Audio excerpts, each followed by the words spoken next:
Mobil pickup terjun ke sungai sedalam 7 meter di Kabupaten Trenggalek, Jawa Timur. 2 orang terluka.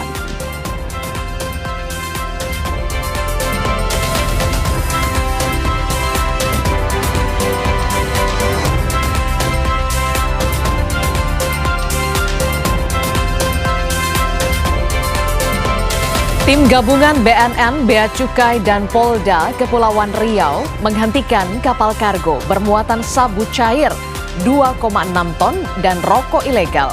10 ABK berkewarganegaraan Myanmar ditangkap.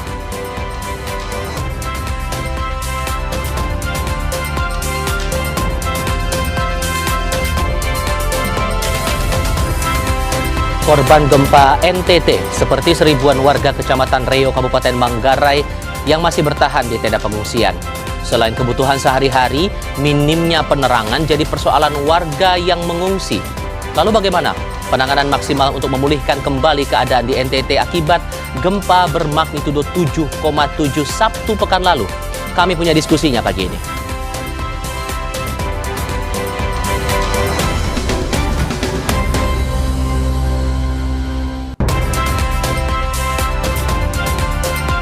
Militer Iran menawarkan imbalan $30.000 Amerika Serikat atau setara 535 juta rupiah bagi siapapun yang bisa menangkap tentara Amerika Serikat.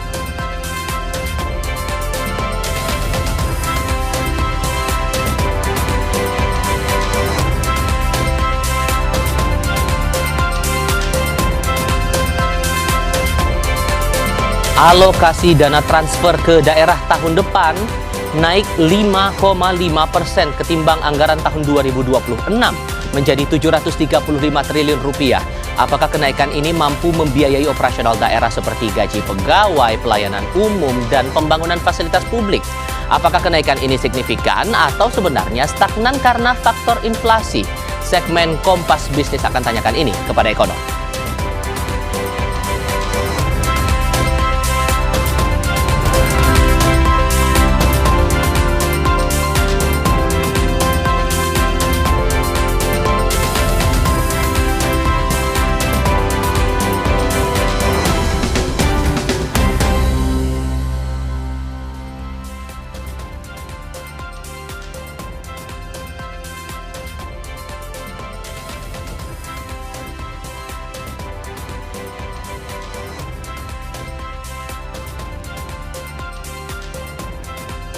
Halo, selamat pagi. Sampai Indonesia Pagi kembali hadir mengisi ruang informasi Anda, Saudara, di hari ini, hari Rabu, 19 Agustus 2026. Bersama saya Disti Larasati. Jangan sampai salah lagi ya harinya ya. Jangan sampai kejadian seperti kemarin. Ada Tifa Solesa di sini. Hari ini 19 Agustus, kami seperti biasa bersama Anda sampai pukul 9.30 waktu Indonesia Barat. Kalau kemarin, kita kan sudah sempat dengar cerita ya dari Bupati Sika soal penanganan pasca gempa Nusa Tenggara Timur di sana. Ada beberapa daerah yang terisolasi, masih ada juga daerah lain yang terdampak gempa di Sabtu pekan lalu. Dan nanti giliran Bupati Manggarai yang akan berbagi cerita dengan kita soal penanganannya bagaimana, apa kabar para korban, warga di sana butuh apa saja, dan memungkinkan untuk hal-hal lain yang bisa memperbaiki keadaan di sana. Apakah masih menantang karena gempa susulan juga masih terus terjadi sampai dengan sekarang, Dis? Iya, kalau kemarin kita sudah berbincang soal dampak gempa dan juga penanganan oleh Bupati Sika, dan ini adalah hari ini Bupati Manggarai. Nah, Kabupaten Manggarai ini adalah salah satu wilayah yang juga terdampak paling parah akibat gempa berkekuatan 7,7 magnitudo, dan tentu kita harapkan ada kecepatan dan juga ketepatan dari pemerintah pusat segera untuk bisa menangani bagaimana penanganan korban gempa ini. Salah satunya kalau tadi kita lihat banyak sekali warga yang harus mengungsi ke tenda-tenda karena memang mereka trauma ketika harus kembali ke rumah mereka karena masih banyak gempa susulan. Kalau sudah berbicara pengungsi, keadaan darurat, soal listrik, kesehatan, esensial logistik, ya kan, penyaluran air bersih, inilah yang kemudian harus benar-benar diperhatikan baik oleh pemerintah daerah setempat ataupun pemerintah pusat supaya warga ini tetap merasa aman dan juga nyaman dalam keadaan darurat ini. Sederhananya barang-barang kebutuhan pokok apapun keadaannya, lebih-lebih di kondisi darurat sekarang harus tetap bisa segera terpenuhi apapun keadaannya. Itu akan menjadi cermatan kita semua untuk kesempatan kali ini. Tapi sebagai permulaan jumpa kita di pagi hari ini, seperti biasa kami hadirkan ragam peristiwa terlebih dahulu. Ada mobil pickup yang terjun ke sungai sedalam 7 meter di Kabupaten Trenggalek, Jawa Timur. Dalam peristiwa ini 2 orang terluka.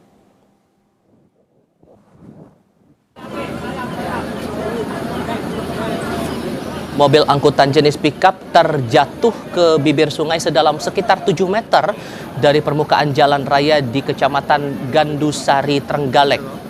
Kejadian bermula saat mobil pickup yang ditumpangi kedua korban sedang dalam perjalanan mengirim rak perlengkapan sebuah minimarket. Setibanya di jembatan Sukorame, kendaraan itu diduga oleng ke kiri hingga keluar badan jalan lalu terjun ke sungai pada sisi ujung jembatan. Akibat kecelakaan itu, pengemudi dan penumpang terjatuh bersama kendaraan hingga terluka.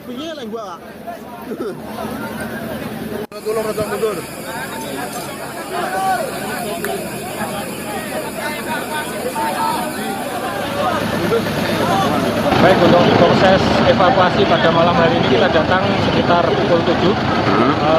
Lalu kita langsung asesmen awal di sekitaran lokasi kejadian kecelakaan. Yang pertama kita buka aksesnya. Akses setelah kita buka, kita dapat menyelamatkan korban yang pertama sekitar pukul 7.20 ya. 7.20. Berikutnya kita buka akses kembali untuk korban yang kedua bisa kita evakuasi sekitar pukul 20.00. Kita beralih ke peristiwa lain, saudara. Diduga akibat korsleting gudang peralatan dekorasi pengantin di Pondok Gede, Kota Bekasi, Jawa Barat terbakar. Besarnya kobaran api merambat hingga membakar satu rumah warga.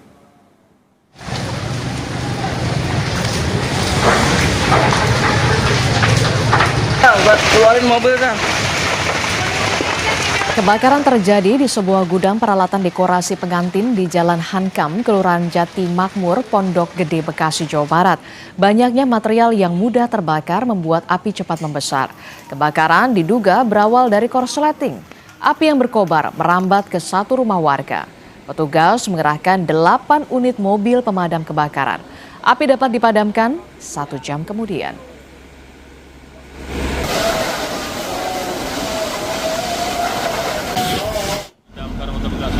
Menerima info jam 9 lewat 15 langsung ke TKK. Sudah api membesar ya. Dugaan sementara dari kasih mata dibilang korsleting listrik. Yang terbakar adalah gudang hias pengantin ya.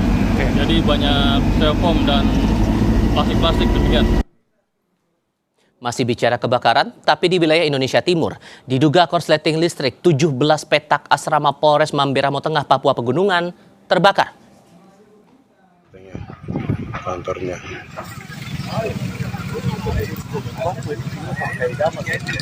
Dari keterangan Kabid Humas Polda Papua, api pertama kali terlihat dari salah satu petak barak yang dihuni personel Polres Mamberamo Tengah. Cuaca yang panas dan angin kencang membuat api cepat membesar hingga merembet ke bangunan lain. Api dapat padam 2 jam kemudian. Penyebab kebakaran masih diselidiki. Dari pemeriksaan awal, api diduga berasal dari penumpukan steker listrik yang berada dekat dengan gorden.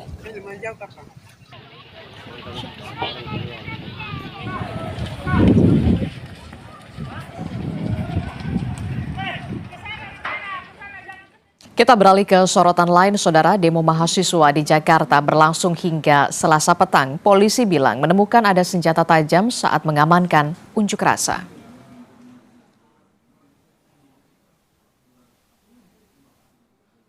Ricky Sultana memang belum terlihat. Hingga pukul 18.30 Selasa malam, mahasiswa bertahan di sejumlah titik aksi seperti di Bundaran Hotel Indonesia dan juga kawasan Duku Atas, Jakarta. Sesuai aturan, peserta aksi membubarkan diri. Sementara polisi bilang menemukan ada senjata tajam saat mengamankan unjuk rasa. Seluruh rakyat, bukan hanya terhadap kelompok tertentu begitu. Ada temuan oleh Satgas Gakum, ditemukan satu buah bilah pisau yang dibawa oleh oknum berinisial AM, ini masih didalami. Yang satu lagi, satu buah golok yang dibawa oleh supir ambulan. Katanya mereka aparat, mereka disuruh untuk melindungi kita. Tapi faktanya, kita sebagai rakyat Indonesia, kita disakiti. Sebelumnya, mahasiswa dari sejumlah universitas berunjuk rasa di area Duku Atas, Jakarta Pusat. Ketegangan sempat terjadi antara mahasiswa dan polisi. Pengunjuk rasa menuntut perbaikan kebijakan pemerintah. Ada 8 tuntutan yang disuarakan, diantaranya memberantas korupsi, kolusi, dan nepotisme, serta menurunkan harga bahan pokok dan juga BBM. Mahasiswa juga menuntut pemerintah untuk mengevaluasi proyek strategis nasional seperti program MBG, serta Koperasi Desa Merah Putih yang dinilai membebani keuangan negara.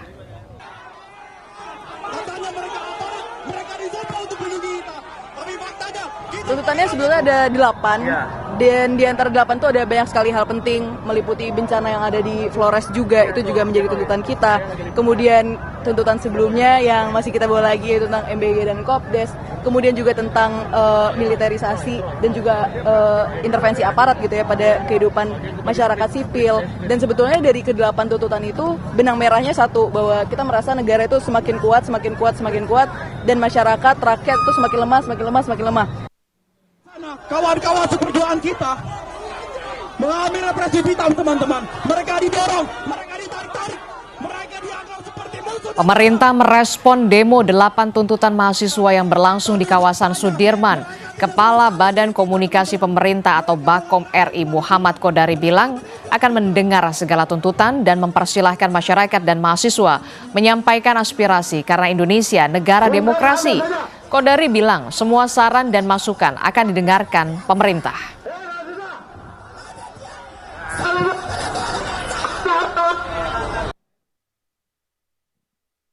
Pertama kan kita ini negara demokrasi, ada ruang demokrasi yang sangat terbuka. Nah, penyampaian aspirasi itu bukti bahwa memang negara kita negara yang terbuka. Dan pada dasarnya semua saran dan masukan kita akan dengarkan. Ya mungkin ya yang diminta sebetulnya sudah diberikan tapi belum dijelaskan. Mungkin juga yang dipersoalkan sudah dikerjakan tapi belum sempurna dan perlu penataan. Tetapi ada juga hal-hal yang memang merupakan batas atau wewenang atau mandat dari presiden terpilih. Kalau dia sudah merupakan bagian dari visi dan misi ya memang ya sudah merupakan bagian dari pemerintah untuk melaksanakan. Kita ke berita kriminal. Tim gabungan dari Badan Narkotika Nasional, Bea Cukai dan Polda Kepulauan Riau menghentikan paksa kapal kargo di perairan Tanjung Parit, Bengkalis, Riau yang membawa sabu cair dan rokok ilegal. Total 10 ABK berkewarganegaraan Myanmar ditangkap.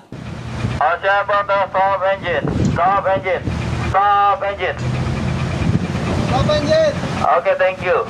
Menggunakan 2 kapal patroli Bea Cukai, kapal kargo MV Ocean Porter berbendera Tanzania ini dihentikan paksa petugas gabungan dari BNN, Bea Cukai dan Polda Kepri di perairan Tanjung Parit, Bengkalis, Riau. Saat digeledah, petugas gabungan mendapati sabu cair seberat 2,6 ton yang disimpan pelaku dalam 8 drum dan 1 water tank dalam kapal. Tim gabungan juga menemukan 1 kargo berisi 1,5 juta lebih rokok ilegal asal Tiongkok.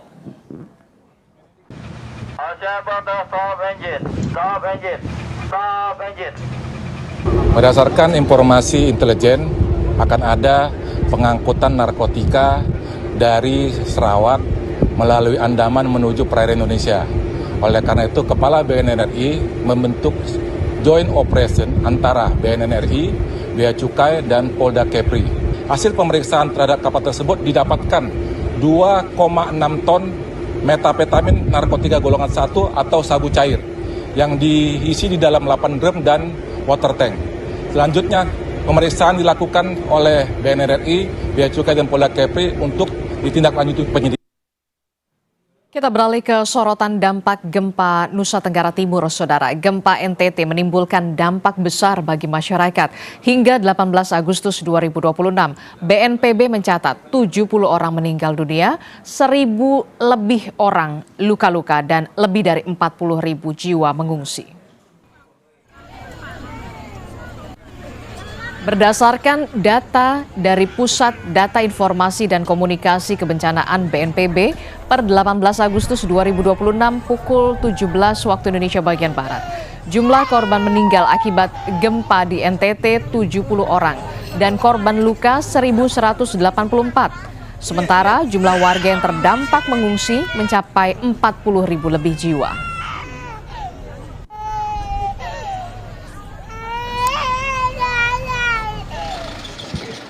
BNPB bersama dengan tim gabungan menyalurkan bantuan logistik bagi masyarakat terdampak gempa di Pulau Palue, Kabupaten Sika, Nusa Tenggara Timur.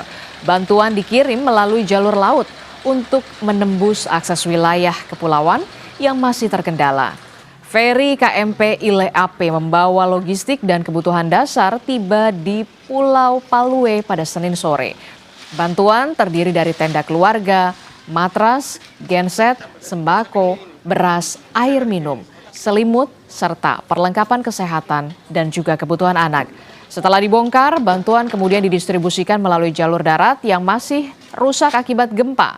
Meski akses sulit, tim gabungan terus berupaya memastikan bantuan sampai langsung ke masyarakat terdampak. Selain logistik, 8 tenaga medis juga diterjunkan membantu pelayanan kesehatan warga.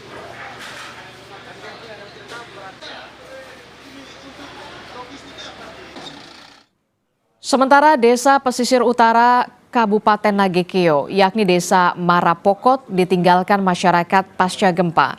Warga terdampak gempa mengungsi ke tempat yang lebih aman.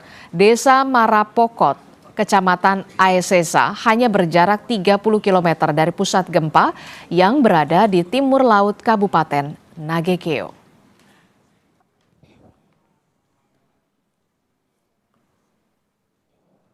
Korban gempa NTT seperti seribuan warga Kecamatan Reo, Kabupaten Manggarai masih bertahan di tenda pengungsian. Selain kebutuhan harian, minimnya penerangan jadi persoalan warga yang mengungsi hingga kini. Tetap di Kompas TV.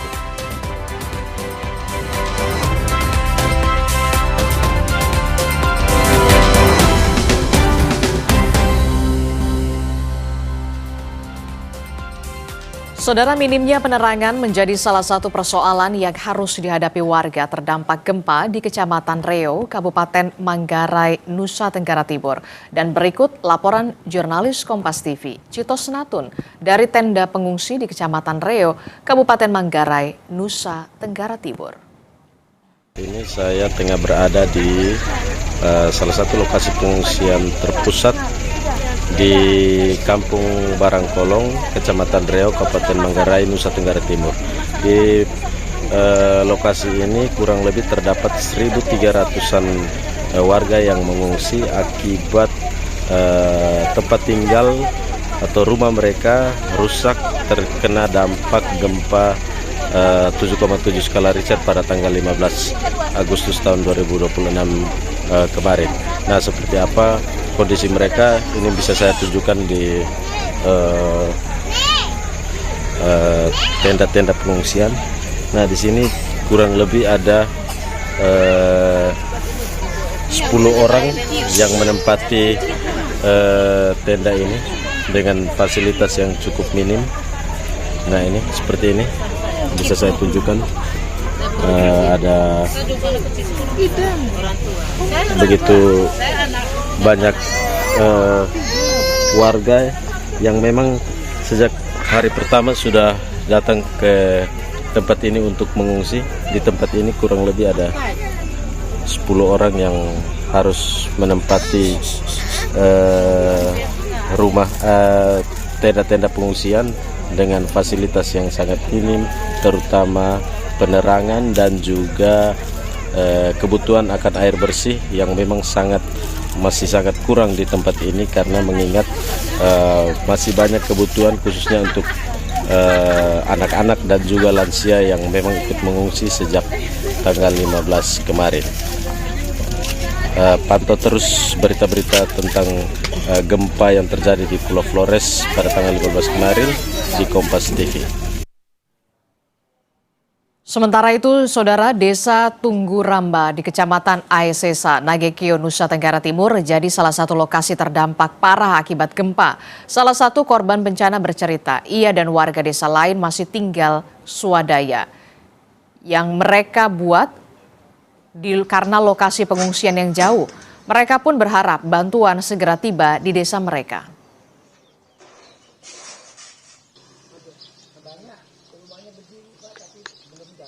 Setelah terjadinya gempa, ini Pak Sarif tinggal di mana? Tinggal di bawah kayu Pak, di naungan begini Pak, tidak ada, belum ada bantuan sedikit pun belum ada Pak sampai sekarang ini. Berarti Pak Sarif sejauh ini masih tinggal di luar begitu ya? Di luar Pak, di luar. Ini Pak lihat sendiri di pohon-pohonan saya, belum ada tenda apa segala macam. Ya begini, tidak ada, dari dinas belum ada turun. Tapi sejauh ini sudah ada bantuan yang masuk ke sini? Belum Pak, belum. Biar dinas pun belum ada turun ke sini Pak. Cuma hari pertama itu Kapolres dan Kapolsek yang turun. Cek cuma. Belum dinas mau kasih sumbangan ini tidak ada. Warga yang mengungsi di tenda bantuan dari Batalion Infanteri 834 WM mengaku belum berani pulang ke kampung karena masih ada gempa susulan. Berbagai bantuan sudah masuk, namun korban gempa masih membutuhkan air bersih dan juga MCK.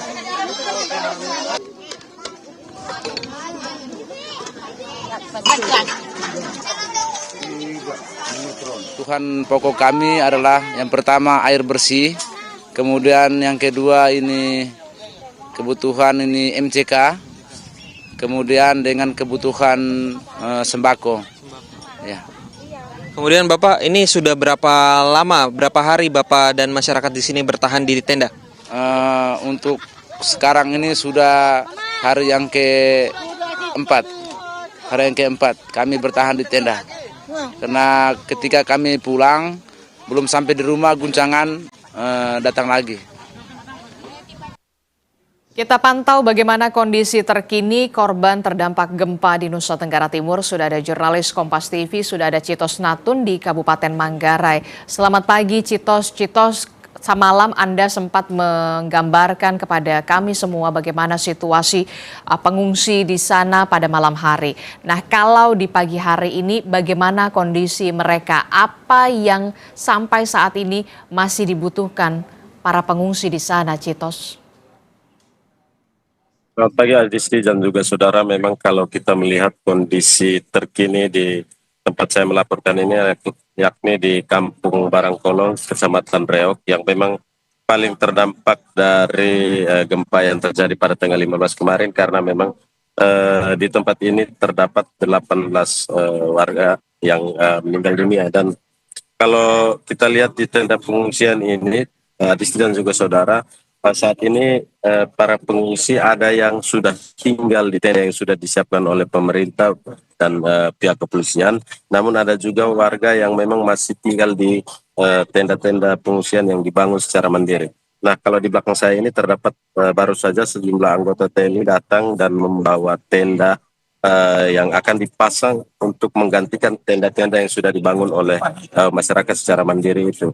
Dan untuk kebutuhan mereka sendiri, Adisti, memang sejak kemarin yang dikeluhkan banyak oleh para pengungsi ini adalah soal minimnya ketersediaan listrik, terutama pada malam hari, dan juga ketersediaan air bersih serta air minum. Karena memang banyak di sini warga yang berusia lanjut. Kalau kita lihat juga di sini begitu banyak hal yang dikeluhkan oleh para pengungsi, misalnya soal yang sudah datang ke posko karena memang kemarin Kapolri telah membawa sejumlah bantuan ke sini. Namun yang menjadi kendala adalah soal distribusi dari bantuan yang sudah di-dropping dari pusat dan juga kabupaten ke lokasi ini. Nah, yang menjadi kendala adalah semua masyarakat belum secara merata menerima bantuan yang mereka butuhkan seperti bantuan makanan dan juga alas tidur serta selimut, karena di sini cukup rentan karena langsung warga langsung tegar dan juga ada yang peralatan terpaut. Oke. Oke, sampai saat ini itu artinya pengungsi masih membutuhkan sejumlah kebutuhan, salah satunya adalah ketersediaan air bersih, MCK, kemudian ada kebutuhan logistik, juga tentu saja kebutuhan bagi kaum rentan, salah satunya adalah lansia, ibu hamil, dan juga balita begitu ya. Kita harapkan pendistribusian bantuan bisa cepat, tadi sudah dikatakan bahwa tenda sudah tiba di pagi hari ini. Terima kasih informasinya, jurnalis Kompas TV, Citos Natun di Kabupaten Manggarai, Nusa Tenggara Timur. Selamat bertugas kembali, Citos.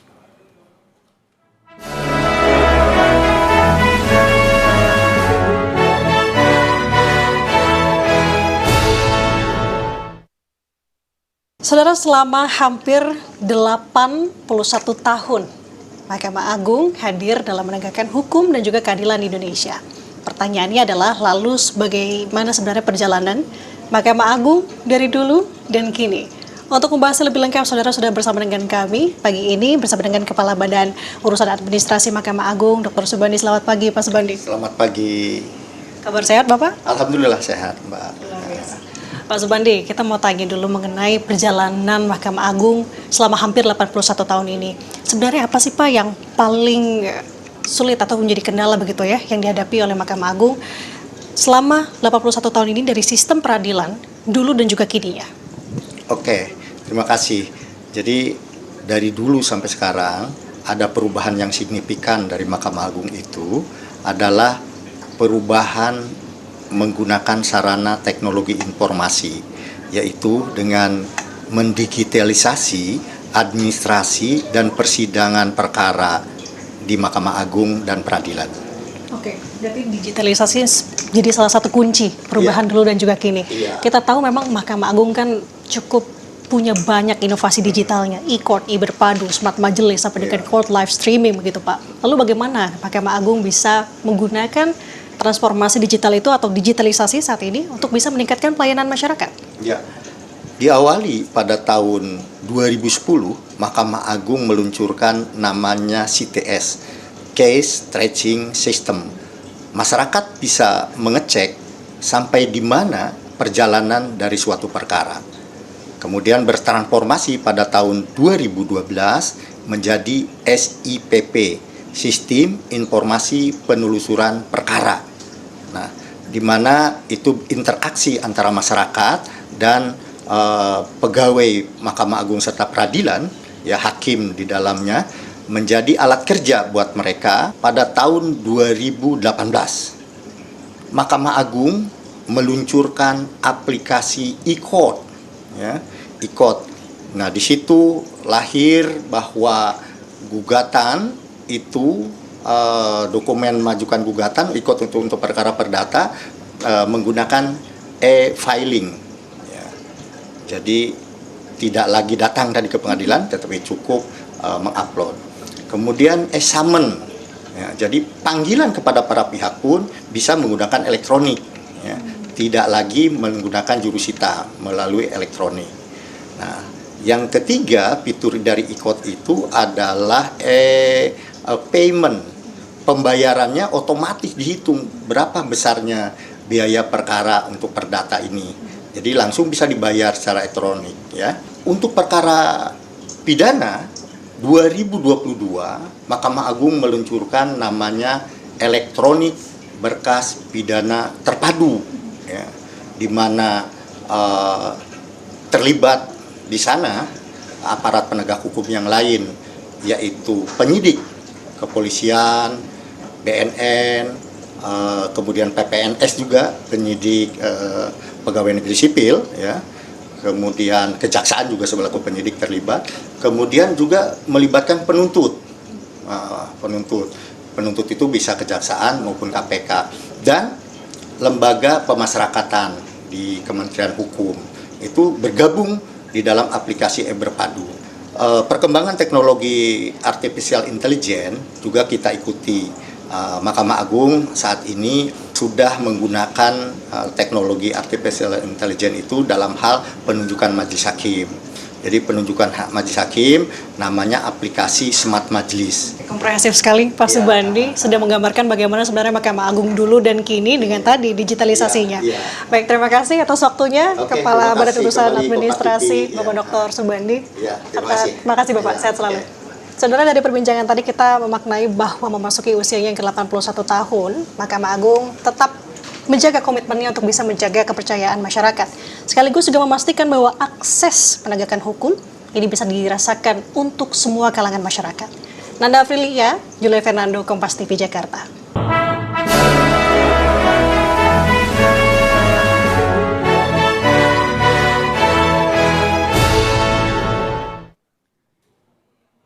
Empat hari pasca gempa magnitudo 7,7 yang mengguncang Nusa Tenggara Timur, warga korban selamat masih bertahan di pengungsian dan butuh bantuan.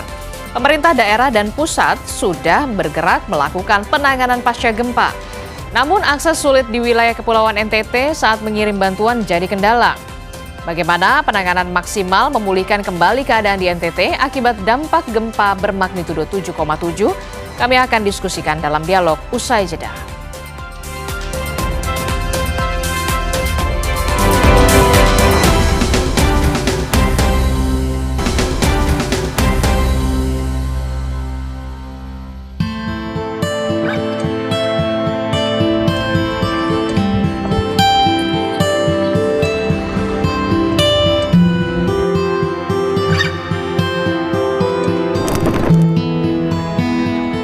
Hari berlalu pasca gempa magnitudo 7,7 mengguncang Sabtu lalu. Warga terdampak gempa di Kampung Barangkolong, Reok, Manggarai, NTT masih berjuang mencari tempat berlindung. Seorang ibu terpaksa membangun tenda darurat secara mandiri di lokasi pengungsian demi mendapat tempat berlindung. Ia tak punya pilihan lain karena semua tenda yang tersedia telah penuh. Selain kesulitan mencari tempat tinggal, ia mengaku masih sulit mendapat air minum dan makanan. Kalau belum ada tendanya, kita mau tidur di mana sudah? Kasihan anak-anak, dingin. Terpaksa kita perempuan toh, ya harus rata toh. Selama ini saya tinggal di sini di sekolah min di depan ini, tidak pernah dapat bantuan. Akhirnya saya kepikiran toh, namanya orang sudah tua saya. Itu jadi darah tinggi saya. Akhirnya saya pulang, datang lagi ke sini, katanya ada gempa susulan, akhirnya buat lagi di sini. Kapolri bersama rombongan mengunjungi lokasi pengungsian korban gempa di Reok, Manggarai, Selasa siang. Kapolri ingin memastikan penanganan korban beserta kebutuhannya terpenuhi termasuk logistik, pelayanan kesehatan dan proses evakuasi. Polri telah mengerahkan 236 personel dan pesawat CASA serta helikopter ke NTT untuk mendukung penanganan bencana.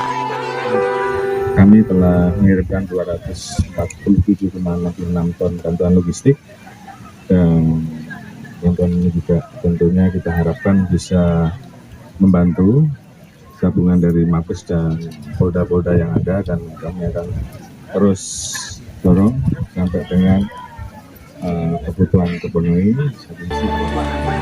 Sebelumnya, Wakil Menteri Sosial Agus Jabo Priyono menyebut penanganan darurat bagi masyarakat terdampak gempa di NTT terus diperkuat. Kemensos prioritaskan distribusi kebutuhan pokok bagi warga terdampak. Kita prioritaskan sekarang ini yang kita distribusikan adalah kebutuhan pokok, ya, terutama permakanan, pakaian dan tenda berserta selimut. Termasuk kemudian kita juga akan belanja, ya, bekerja sama dengan bulog-bulog setempat, gitu loh. Dalam waktu dekat ini kita akan belanja 48 ton beras. Berdasarkan data Pusat Data Informasi dan Komunikasi Kebencanaan BNPB, per 18 Agustus 2026 pukul 17.00, jumlah korban meninggal akibat gempa 7,7 NTT sebanyak 70 orang. Sementara korban luka mencapai 1.184 orang. Saat ini, jumlah warga terdampak yang mengungsi mencapai 40.216 jiwa. Tim SAR masih terus melakukan penyisiran ke wilayah terdampak gempa. Penyisiran dilakukan ke lokasi yang diduga terdapat korban. Basarnas juga mengerahkan helikopter untuk mendukung evakuasi medis bagi korban terdampak gempa. Tim Liputan Kompas TV. Gempa Nusa Tenggara Timur menimbulkan dampak besar bagi masyarakat. Hingga 18 Agustus 2026, BNPB mencatat 70 orang meninggal dunia, 1.000 lebih orang luka-luka, dan lebih dari 40.000 jiwa mengungsi. Pemerintah terus mengupayakan penanganan darurat korban gempa terus dipercepat. Seperti apa upaya pemerintah dalam distribusi bantuan dan penanganan korban gempa? Kami akan ulas bersama dengan Bupati Manggarai, ada Bapak Heribertus Nabit, dan juga ada pelaksana tugas Kabuspus Datin BNPB, Bapak Berton Panjaitan. Selamat pagi Pak Heribertus, selamat pagi Pak Berton. Selamat pagi. Ya, Pak Heribertus, kemarin kita sudah berbincang bersama dengan Bupati Sika dan hari ini saya berbincang dengan Bupati Manggarai. Saya ingin tahu dulu, Kabupaten Manggarai menjadi salah satu wilayah yang informasinya juga terdampak paling parah. Ada berapa wilayah Pak yang sampai saat ini masih terisolir dan masih membutuhkan bantuan untuk segera didistribusikan, Pak Heri? Ya, baik. Terima kasih Mbak. Ya.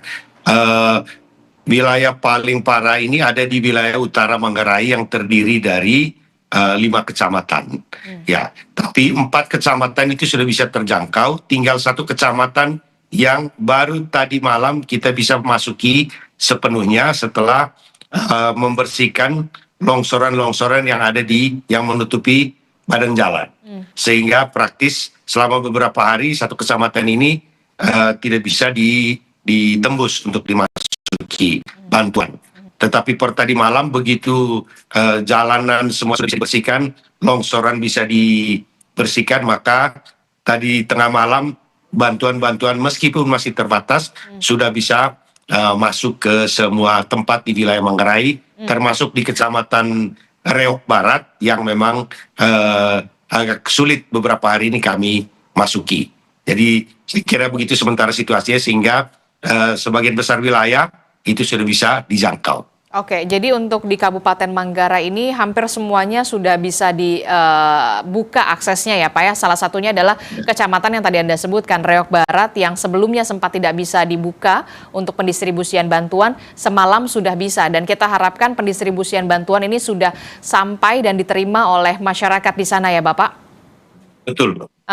Kami ingin tahu juga untuk kondisi korban terdampak gempa di Nusa Tenggara Timur, khususnya di Manggarai Barat. Bagaimana kondisi mereka dan posko pengungsian, tenda-tenda pengungsian ini dipusatkan di mana Bapak? Informasinya ada beberapa wilayah yang sampai saat ini masih banyak mendirikan tenda-tenda swadaya. Ya, betul. Ya, sebagian besar masyarakat memang menggunakan tenda-tenda mandiri, ya. Jadi pengungsi mandiri, bukan pengungsi yang terpusat di satu tempat. Kita memang mengalami kesulitan dalam hal ini karena masyarakat punya pertimbangan sendiri kenapa mereka harus mandiri. Misalnya, mereka membangun tenda di samping rumah atau di depan rumah untuk juga tetap menjaga harta bendanya. Yang biasanya bisa diyakinkan untuk ada di satu tempat pengungsian terpusat, itu adalah masyarakat yang memang rumahnya rusak berat. Artinya memang tidak ada harta benda yang harus diselamatkan lagi. Gitu. Sementara yang rumahnya rusak sedang atau rusak ringan, biasanya tetap memilih untuk membangun tenda di samping rumah. Karena itu maka distribusi bantuan juga tidak bisa diperlakukan seperti kalau yang ada di pengungsian terpusat di beberapa tempat. Ya, artinya bisa kalau di pengungsian terpusat kan bisa dibangun dapur umum misalnya. Misalnya seperti itu. Tetapi kalau sudah pengungsi mandiri, berarti kita harus memperlakukan terpisah. Bantuan bantuan sembako dan lain-lain itu harus langsung disampaikan masing-masing. Meskipun ada pola di mana satu tempat pengungsian mandiri itu bisa terdiri dari 3 kepala keluarga atau 5 kepala keluarga misalnya. Ya, gitu. Jadi itu polanya kira-kira seperti itu. Oke, lantas apa yang sampai saat ini masih dibutuhkan oleh korban terdampak gempa di sana, khususnya bagi warga yang sampai saat ini masih mengungsi secara swadaya, mendirikan tenda secara swadaya? Apa yang paling dibutuhkan? Informasi dari kawan kami di lapangan Citos Natun di sana, di malam hari masyarakat masih membutuhkan aliran listrik yang sampai saat ini juga masih randomly menyala begitu, kemudian juga alas untuk tidur, Bapak? Betul, betul. Saya kira yang paling penting sekarang beberapa hal. Pertama, tenda yang layak. Ya, tenda yang layak. Kemudian yang kedua adalah selimut. Ya, karena ini sudah masuk musim, di sini sudah masuk musim dingin. Kalau malam dingin sekali. Ya. Kemudian yang ketiga adalah tentu sembako. Lalu yang keempat saya kira yang paling penting sekarang adalah obat-obatan, terutama untuk anak-anak. Saya kira per hari ini menurut saya bahwa kebutuhan kita banyak, tetapi 4 hal pokok ini menurut saya yang paling penting untuk kita penuhi dulu. Ya. Oke, jadi ada tenda, selimut, sembako dan obat-obatan. Oke, tenda, selimut, obat-obatan, dan juga sembako, termasuk juga aliran listrik juga harus juga diperhatikan oleh PLN di sana, termasuk juga ketersediaan air bersih, karena juga kebutuhan MCK juga merupakan kebutuhan yang mendesak ketika darurat mereka harus mengungsi di tenda pengungsian begitu ya. Saya ingin ke PLT Kapus Datin BNPB dulu, Pak Berton Panjaitan. Pak Berton, saya ingin tahu untuk data di pagi hari ini, Pak Berton, berapa yang meninggal dunia dan korban luka-luka akibat gempa di Nusa Tenggara Timur ini, Pak, untuk update informasinya? Iya, selamat pagi. Kami bisa sampaikan bahwa per jam ini kami masih tetap menyampaikan bahwa jumlah yang meninggal itu adalah 70 jiwa. Tadi dari Manggarai 27 jiwa memang. Jadi memang benar kalau yang meninggal di Manggarai itu ada 27 jiwa. Sedangkan secara umum dari jenis kelamin yang meninggal ada 59% atau 41 adalah pria, selebihnya adalah wanita. Sedangkan warga yang mengalami luka-luka itu ada sebanyak, sebentar data kami,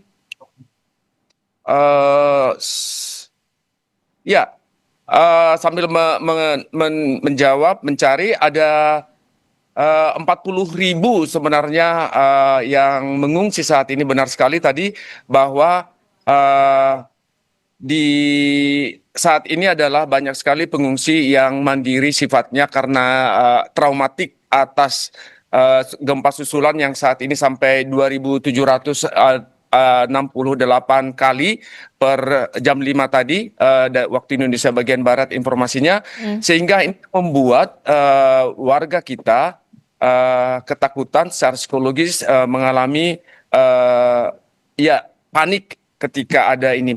Namun demikian untuk bantuan, Mbak, kami tadi mendengar bahwa memang karena ada tersebarnya dari pengungsi saat ini, sehingga kita mengalami kesulitan memang untuk mencapai rumah ke rumah, lokasi-lokasi, sehingga memang kalau bisa memang kita bisa menyampaikan ke masyarakat, Pak Bupati, agar lebih terorganisir sehingga bantuan yang bisa itu bisa tercatat dengan baik. Si A sudah mendapat, si B belum mendapat. Jadi gitu, tidak ada kadang-kadang dapat 2, ini dapat 1 gitu. Jadi mohon kerjasama mungkin dengan pemerintah daerah sehingga segala bantuan yang didistribusikan merata dan memang tepat guna. Oke, jadi pendataan ini benar-benar harus dioptimalkan begitu ya, jangan sampai kemudian ada yang belum mendapatkan terdistribusi, kemudian di wilayah lain kemudian banyak juga yang bantuannya droppingnya hanya sampai di wilayah tertentu saja. Ini yang kemudian harus dioptimalkan semuanya, pendistribusian merata. Nah, kalau berbicara soal tenda swadaya, Pak, sebenarnya apa yang menjadi kendala dari BNPB dan juga Kementerian Sosial dan kementerian terkait lainnya untuk bisa menjangkau atau mendistribusikan paling tidak tenda yang layak lah untuk masyarakat saudara-saudara kita di NTT? Ya, saat ini sebenarnya kemarin kami pemerintah sudah mengirimkan beberapa sorti untuk pengiriman permakanan maupun tenda. Bisa kami sampaikan bahwa ada 160 5,9 ton bantuan kemarin 12 sorti datang penerbangan. Jadi ini ada tenda, ada kasur, tempat tidur gitu ya, Alas tidur. Jadi ini semua ya alas tidur ini sudah sedang datang kemari dan sudah kemarin datang, dan ini akan disampaikan secara sistematis seperti yang terstruktur seperti yang disampaikan oleh Bapak Bupati tadi, dari kabupaten ke kecamatan dan kecamatan dan 3 desa-desa. Dan ini pola ini akan kita terus kembangkan sehingga dari unsur pemerintah mengetahui bahwa ada bantuan. Sedangkan melalui Angkatan Udara ada 4 sorti kemarin, itu ada 46 ton yang dikirimkan, itu sama juga dengan tenda dan banyak juga obat-obatan dan kebutuhan yang lain. Ini kami kira untuk sementara ini yang bisa kita dorong, karena memang kebutuhan transportasi ini juga bisa kita dapatkan nanti. Selain itu, ada 2 sebenarnya saat ini menggunakan kapal laut. Jadi kemarin sudah datang, semoga nanti melalui transportasi laut bisa kita segera datang dan membawa bantuan lebih banyak lagi tentu. Oke, saat ini tengah dioptimalkan untuk pendistribusian bantuan tidak hanya dari jalur darat tapi juga jalur laut dan juga jalur udara menggunakan helikopter supaya semua bantuan ini bisa tersebar begitu ya, bisa merata bantuannya dirasakan oleh masyarakat. Nah, kalau tadi kita lihat di visual ini ada juga yang kemudian korban luka, kemudian yang paling sering terjadi adalah ketika sudah beberapa hari mengungsi di tenda yang ala kadarnya. Ini banyak juga masyarakat yang mulai terserang penyakit. Nah, bagaimana BNPB dan juga Kementerian Kesehatan berkoordinasi untuk bisa mendirikan juga posko kesehatan di sana atau kemudian rumah sakit lapangan, tenaga kesehatan yang ditambah, pasokan obat-obatan. Bagaimana soal ini, Bapak? Ya, kami juga sudah berkoordinasi dengan Kementerian Kesehatan dan Bapak Menteri Kesehatan sendiri juga turun ke lapangan.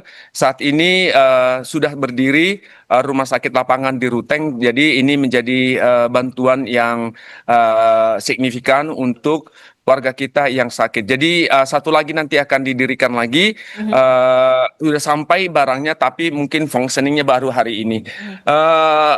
Kemudian masalah obat-obatan, kami tidak lupa tetap membawa obat-obatan dari pesawat atau sorti yang datang kemari, sehingga tetap didistribusikan selain permakanan, tenda, dan obat-obatan menjadi satu bagian yang vital untuk dibawa. Oke, saya ingin tahu juga ke Pak Bupati. Pak Bupati, di wilayah Anda untuk di Kabupaten Manggarai, bagaimana dengan pelayanan medis khususnya di Rumah Sakit Umum Daerah? Apa ada kendala soal pelayanan medis? Apakah bisa melakukan tindakan operatif di sana? Bagaimana rumah sakit lapangan di sana, termasuk juga pasokan obat-obatan di Kabupaten Manggarai, Bapak? Iya, yang salah satu fasilitas kesehatan yang paling terdampak di Manggarai ini adalah Rumah Sakit Umum Daerah yang memang rusak parah. Karena itu sejak hari pertama dan kedua kejadian sampai dengan hari ketiga kemarin itu masih beberapa hari pertama dan kedua semua pasien itu kami keluarkan dan rawat di lapangan, di halaman rumah sakit dan di jalanan depan rumah sakit. Jadi kita bangun tenda. Namun hari ketiga ada beberapa pasien yang kita bisa yakinkan untuk masuk kembali ke dalam rumah sakit. Tetapi secara keseluruhan memang rumah sakit mengalami kerusakan parah dan sudah ditinjau oleh Bapak Menko PMK, Bapak Pratikno, dan Bapak Kepala BNPB, serta kemarin Bapak Menkes juga sudah meninjau rumah sakit, dan karena itu diputuskan untuk membangun satu rumah sakit lapangan di Ruteng. Sejak kemarin sudah terbangun, hari ini semua proses-proses akan mencapai akhir, sehingga diharapkan paling tidak sore atau malam nanti sudah mulai beroperasi rumah sakit lapangan. Sedangkan di tenda-tenda pengungsian memang kita tetap mendirikan juga posko kesehatan, posko kesehatan untuk merawat masyarakat yang terdampak ini. Lalu yang berikutnya adalah puskesmas. Sebagian besar puskesmas memang terdampak dan mengalami kerusakan parah. Ini yang memang sudah kami laporkan dan mudah-mudahan akan mendapat atensi dalam beberapa waktu ke depan. Oke. Hal terakhir berkaitan dengan nakes adalah terutama di wilayah Manggarai Utara, saya harus mengucapkan terima kasih kepada seluruh tenaga kesehatan. Karena di Manggarai bagian utara, mereka sendiri sebenarnya adalah warga terdampak. Tetapi mereka bisa menguasai dirinya, tetap menampilkan dan menunjukkan profesionalisme mereka sebagai tenaga kesehatan untuk merawat sesama manusia. Saya kira luar biasa pengorbanan dan karena itu kita harus berikan penghormatan kepada mereka semua. Oke, walaupun memang tenaga medis juga menjadi korban terdampak gempa, tapi kemudian juga mereka secara sukarela dan senantiasa tetap melakukan pelayanan medis begitu ya. Tentu kita harapkan posko kesehatan, puskesmas, rumah sakit lapangan bisa segera kembali pulih begitu ya untuk bisa melayani masyarakat secara maksimal bagi masyarakat yang terdampak gempa di Nusa Tenggara Timur. Kita juga ingin tahu Pak, ini kan kondisinya memang sangat prihatin begitu ya Pak. Banyak sekali yang trauma dengan apa yang terjadi beberapa hari lalu dan mereka banyak yang enggan untuk kembali ke rumah mereka masing-masing Bapak, warga Bapak. Bagaimana untuk bisa menimbulkan lagi rasa percaya begitu ya untuk trauma healing sampai saat ini bagaimana Pak untuk trauma healing kepada masyarakat agar mereka juga bisa merasakan rasa aman kembali? Bu, pertanyaan paling penting yang tidak bisa dijawab adalah pertanyaan sampai kapan ini berlangsung? Tidak ada satu orang pun bisa menjawab itu. Dan ini pertanyaan yang itu cermin dari rasa trauma dan putus asa. Ya, karena itu maka saya kira kalau istilah saya Bu, kami di Manggarai ini kembali ke titik nol. Ya, karena harta benda semua hilang, harta benda hasil perjuangan seumur hidup itu hilang dan sebagian besar kami tidak tahu harus sampai kapan ini berlangsung. Karena itu mungkin bantuan-bantuan yang bersifat pendampingan psikis dan lain-lain itu menjadi penting. Ya, dan sayang bahwa kami pemerintah daerah tidak punya keahlian untuk itu, Bu. Saya kira saya harus katakan secara terus terang tentang ini. Ya. Oke, Pak Berton, bagaimana Anda merespon ini? Perlu ada segera trauma healing yang bisa dilakukan oleh pemerintah pusat kepada warga di Nusa Tenggara Timur karena mereka banyak sekali trauma dan mereka sampai saat ini tidak tahu bagaimana kemudian harus melanjutkan hidup mereka, termasuk juga bagaimana penanganan untuk kedepannya kehidupan mereka. Hunian sementara bagi masyarakat yang rumahnya dalam kategori rusak berat. Bagaimana?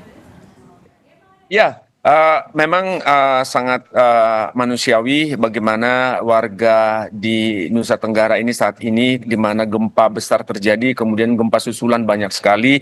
Kita di sini juga merasakannya dan tentu pemerintah pusat dengan pemerintah daerah tidak akan membiarkan warga akan begitu saja, tetapi dari Kementerian Sosial tentu akan memberikan berbagai bantuan trauma healing, tentu psikososialnya akan jalan nanti mungkin dalam waktu dekat ini. Setelah itu juga kami juga berharap Bapak Bupati dari agama, dari sektor agama juga bisa tentu membantu saudara-saudara kita ini karena memang tergoncang ya, sehingga bisa membantu memulihkan jiwa psikisnya dan mereka tidak terlalu takut lagi ke depan. Untuk bantuan di masa yang akan datang, tentu pemerintah pusat dalam hal ini BNPB dengan kementerian yang lain akan tetap membantu, misalnya membangun huntara Huntap akan tetap kita laksanakan, dan stimulan untuk warga yang rumah rusak ringan dan rusak sedang akan tetap dilaksanakan. Yang penting adalah pendataan yang benar dan akuntabel, akurat.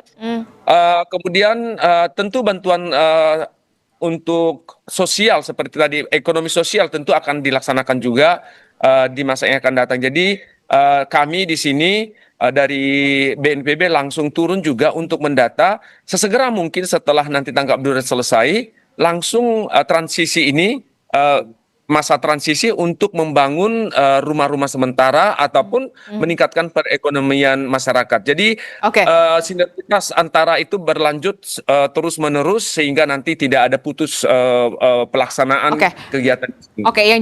Yang jadi pertanyaan saya selanjutnya adalah, ini kan masih masa tanggap darurat, tentu kita harus fokus dulu ke masa tanggap darurat. Setelahnya akan ada masa di mana Huntara dan juga hunian tetap juga akan transisi akan didirikan. Nah, berapa Huntara dan juga Huntap yang nanti akan didirikan untuk masyarakat NTT yang terdampak di sana, dan lokasinya di mana? Apakah tetap akan berada di lokasi di tempat yang sama, di dekat epicentrum, ataukah kemudian ada pendataan soal wilayah-wilayah yang baru untuk Huntara dan juga hunian tetap, Bapak?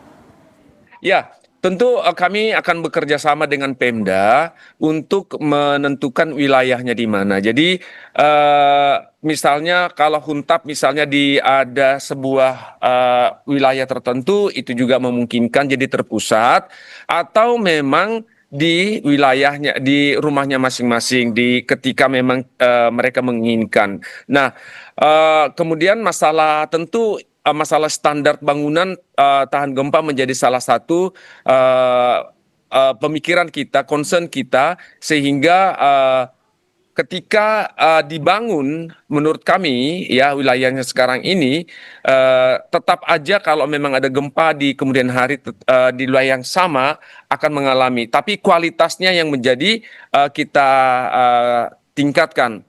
Nah, pemerintah daerah perlu menyediakan tempat, dan kami dari pusat juga akan melakukan assessment terhadap kelayakan tanah, sehingga nanti bangunan seperti apa yang akan dibangun menjadi penting karena ada assessment kualitas tanah yang ada yang akan digunakan.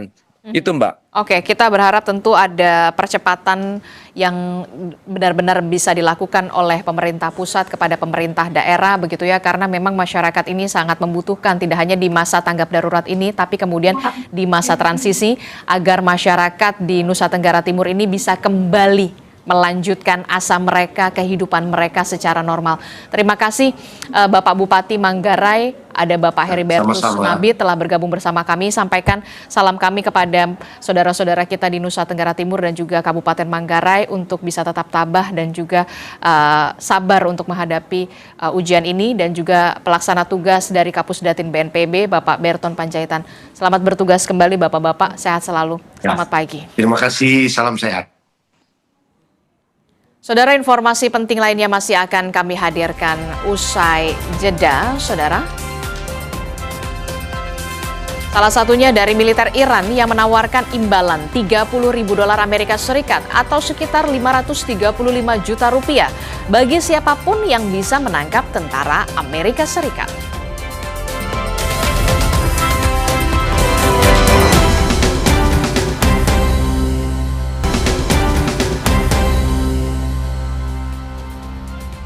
Kami lanjutkan Sapa Indonesia Pagi dengan laporan mancanegara. Pasukan Israel melancarkan serangan udara yang menargetkan Bukit Ali Al-Tahir di dekat kota Nabatiyeh, Lebanon Selatan.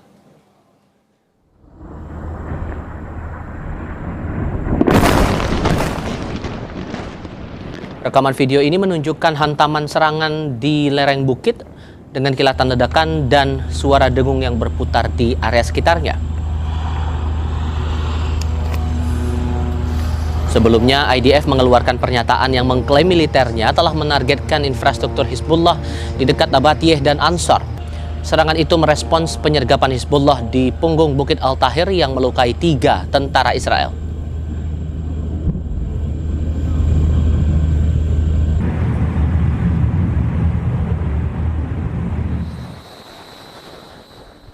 Presiden Amerika Serikat Donald Trump mengatakan Oman tidak memiliki itikat baik terkait progres kebijakan pembukaan Selat Hormuz.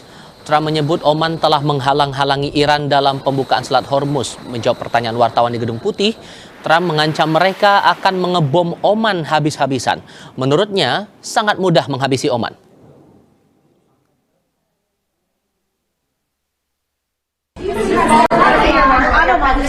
This morning you said you would bomb the S out of Oman if they got in the way of reopening the Strait of Hormuz. Would you say you're out of patience with Oman, a strategic No, partner? I don't think they'd behave very well, but we'd handle them very easily, just like we do other things.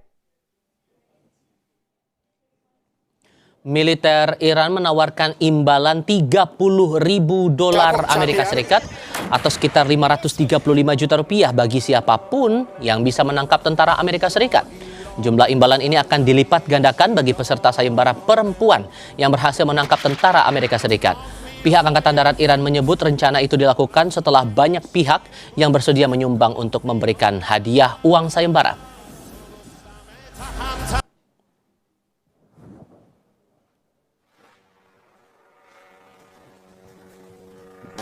Iran menyatakan telah mencapai kesepakatan dengan Oman mengenai rencana perlintasan kapal di Selat Hormuz.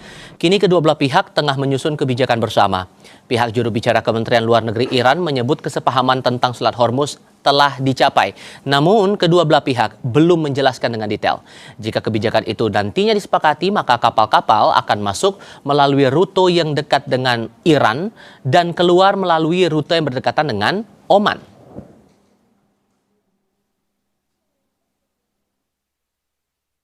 نقشه مسیر تردد در موردش تفاهم شده ولی خب ما قرار بود و قرار هست که تفاهم رو در قالب یک بسته نهایی بکنیم نقشه به علاوه بیانیه مشترک.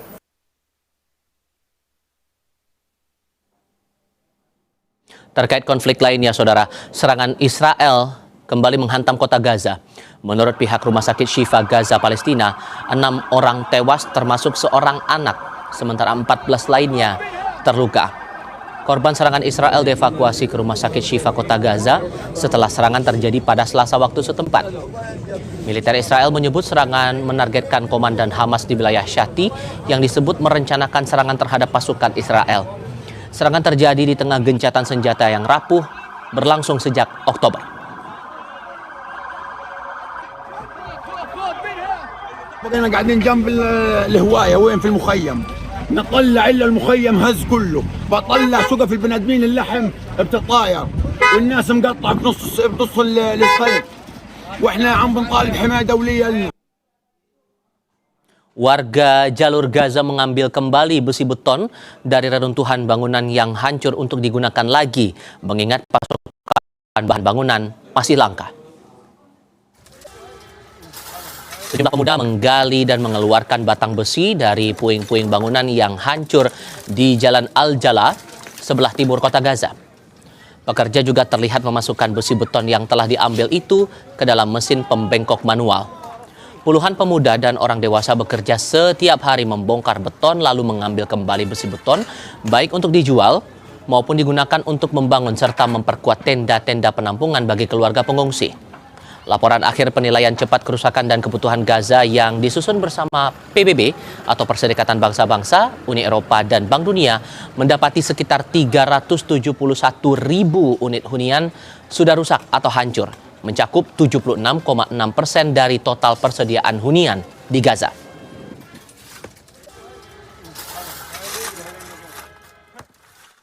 تعب وموت يعني هذا شغل أصعب شغل في العالم كله. فيش ناس في العالم كله بتشتغل في الشغل هذا بده اجتهاد وقوة بدنية يعني لدرجة يعني مستحيل يعني احنا عمال مش متوفر كتير للشغل هذا. الشغل هذا كمان بشكل خطر كبير على العمال هذول بشكل صعب جدا. والحديد هذا بيطلع لمؤسسات لمساجد لناس بتعمل خيم يعني احنا بنساعد الناس كاجتهاد شخصي كمان غير انه يعني بنوفر مادة لنا وفيش اليوم انه مصاري كتير في البلد. Di tengah kehancuran perang, seorang seniman dari Gaza berusaha mempertahankan kenangan tentang rumahnya. Bagian-bagian rumah yang hancur kini diubah menjadi miniatur sebagai pengingat akan tempat yang pernah menjadi rumah.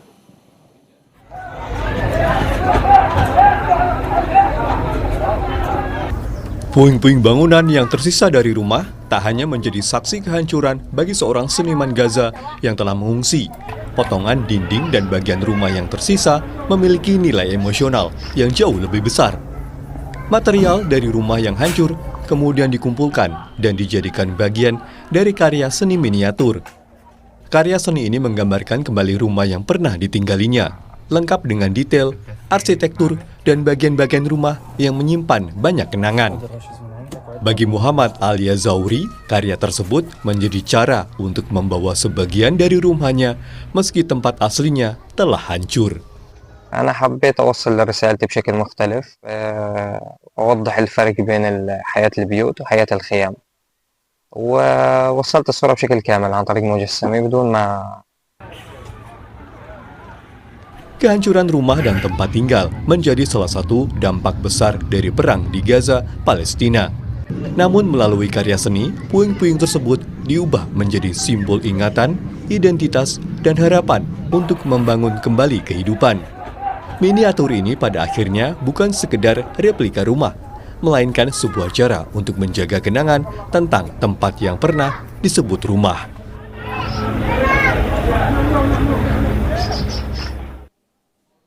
Sesaat lagi di Sapa Indonesia Pagi, ex-Jampitsus Febri Adriansyah menggugat status tersangkanya lewat pra-peradilan.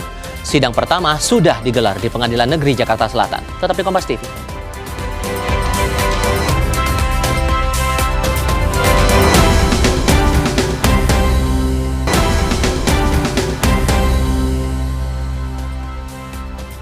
Bertemu kembali.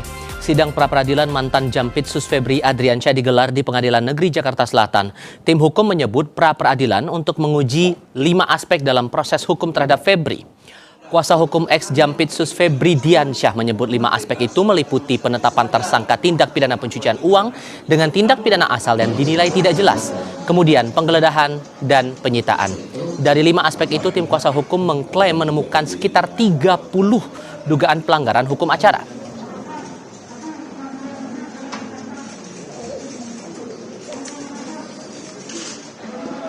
Dari 5 aspek tersebut, kami mengidentifikasi ada indikasi 30 pelanggaran hukum acara dan prinsip-prinsip due process of law. Nah, 30 inilah tentu yang akan diuji lebih lanjut. Pra-peradilan ini adalah pelaksanaan hak dari seseorang. Siapapun punya hak, tidak memandang jabatannya, tidak memandang status sosialnya, itu adalah hak semua orang. Jadi pra-peradilan ini adalah bagian dari proses hukum agar kita bisa meluruskan kalau ada yang tidak lurus dalam proses hukum ini. Pra-peradilan ini bukanlah cara untuk menghindari proses hukum. Di lain pihak, Kejaksaan Agung memeriksa 8 saksi dan seorang ahli dalam perkara dugaan TPPU kasus ex-Jampitsus Febri Adriansyah. Ketujuh saksi berasal dari pihak swasta, sementara satu saksi lain dari perbankan. Pemeriksaan untuk mencari alat bukti, memperjelas konstruksi perkara, sekaligus menelusuri aset yang diduga berasal dari hasil tindak pidana. Tim penyidik 9 pada hari ini telah melakukan pemanggilan terhadap saksi-saksi kurang lebih 7 orang dan dari pihak swasta dan 1 saksi dari pihak perbankan dan 1 lagi dari pihak ahli. Mereka, saksi-saksi ini terjadwal untuk dilakukan pemeriksaan pada hari ini dalam kasus TPPU dan yang tindak pidana asalnya tindak pidana korupsi atas nama tersangka FA dan kawan-kawan. Kasus lainnya, Saudara, Badan Gizi Nasional Koordinator Wilayah Karo, Sumatera Utara memperketat pengawasan usai kasus keracunan MBG di 2 sekolah Brastagi. Korwil BGN memastikan sanksi telah diterapkan. Korwil BGN Karo bilang penghentian sementara SPPG Brastagi Sempajaya telah diberikan sejak 14 Agustus lalu. Surat pencopotan kepala SPPG dan staf juga sudah diserahkan. Saat ini Badan Gizi Nasional masih mengumpulkan dan menunggu hasil laboratorium untuk mengungkap penyebab keracunan terhadap 367 siswa di 2 sekolah. Sebagian pelajar yang keracunan saat ini sudah diizinkan pulang dari rumah sakit.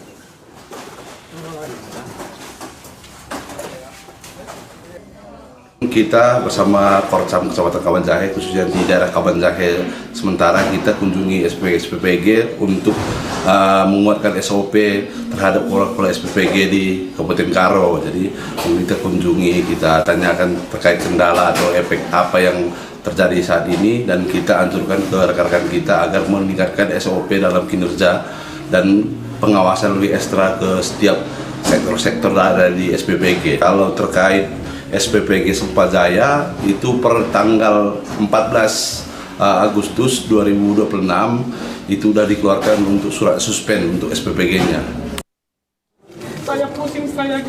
Sebelumnya, kunjungan Kepala Badan Gizi Nasional Sudaryono saat itu untuk menjenguk siswa korban keracunan MBG di Karo, Sumatera Utara disambut orang tua siswa yang anaknya masih dirawat. Orang tua siswa meminta kejelasan penyebab anaknya sakit hingga harus berulang kali masuk rumah sakit. Kepala BGN Sudaryono menyebut mengunjungi siswa korban keracunan MBG di Rumah Sakit Evarina Etaham, Kota Brastagi. Ia juga berbincang dengan korban dan orang tuanya. Kepala BGN saat itu menyampaikan maaf kepada orang tua siswa dan berjanji akan mengusut tuntas kasus ini, termasuk menutup SPPG dan memecat orang-orang yang seharusnya bertanggung jawab. Tuntutannya kan ingin keterbukaan, sebetulnya keracunannya karena apa. Kemudian ingin juga mendapatkan pengobatan yang prima. Saya kira dua itu kita nggak ada yang kita tutup-tutupi. Kalau memang kan sudah nunggu hasil labnya sudah ada di dinas kesehatan, tinggal diumumkan. Tidak ada yang kita tutupi, tidak ada yang tutupi. Kalau dari desakan orang tua bagaimana, Pak? Treatment biar anak-anak tidak trauma lagi, Pak, kita buat. Ya gini, trauma itu tentu saja trauma pasti ya. Jangankan orang tua, jangankan anaknya, orang tua itu. Nah, saya berharap ya ini kayak lah, yang jelas sekarang kita pastikan semua anak itu kembali sehat dulu. Nanti berikutnya kita pikirkan lah. Kalau penyebab keracunan apa sudah terdeteksi, Pak? Ya sejauh ini identifikasi sementara karena ikannya itu ada sebagian yang dimasak itu tidak disimpan di freezer lebih dari 12 jam, itu kelalaian. Ini sudah saya copot, saya ancam-ancam, lagi saat proses pemecatan, dan dapurnya saya tutup dengan klasifikasi berat.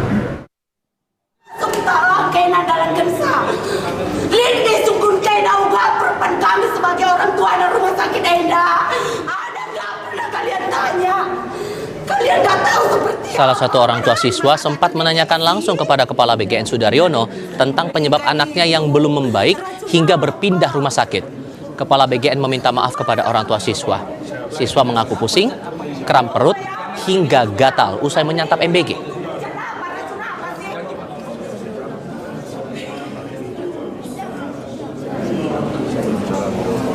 Permintaan dan harapan saya mewakili suara orang tua siswa, saya hanya berharap apa sih racun apa yang terkandung di dalam zat ikan itu sehingga anak kami setelah pulang dari rumah sakit lain harus kami bawa lagi kembali ke rumah sakit yang lain. Itu dia. Jadi kami nggak mau sebagai orang tua kalau anak-anak kami dikasih obat tapi racunnya kami tidak tahu seperti apa. Itu obat itu pasti merusak ginjal anak kami ya Pak. Saya sebagai orang tua saya tidak terima. Jadi permintaan saya dan harapan saya paling besar itu Pak. Kalau bisa secepatnya lah diumumkan racun apa yang terdeteksi di dalam ikan dan sayur yang dimakan oleh anak-anak kami. Adisti akan kembali untuk Anda dengan laporan lain termasuk Bareskrim Polri yang mengembangkan kasus penyelundupan emas ke Hong Kong dan mendapati peralatan pemurnian emas dan alat penyelundupan di sebuah rumah mewah di Pantai Indah Kapuk, Jakarta Utara. Tetap bersama kami.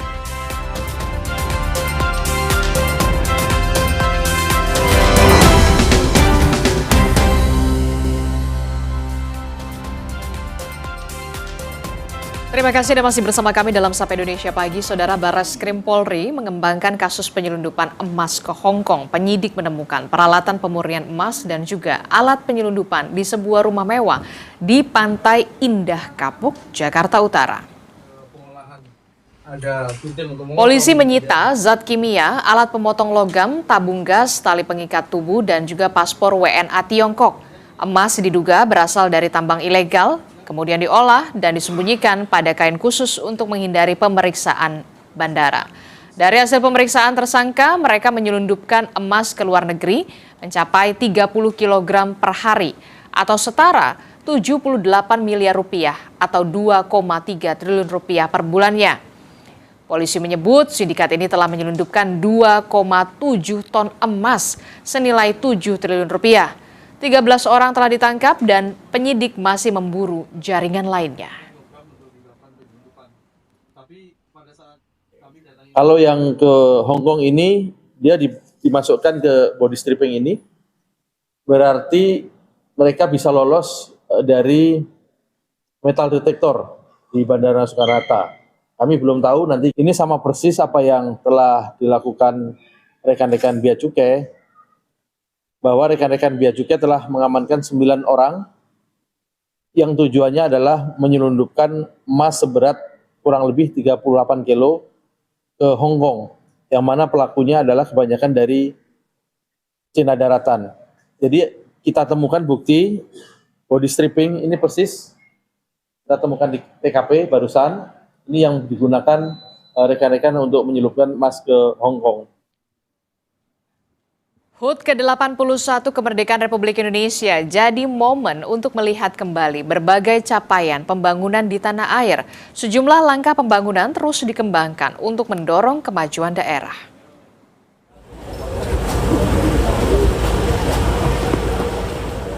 Memasuki momentum kemerdekaan, setiap daerah terus menulis capaian baru dalam perjalanan pembangunannya.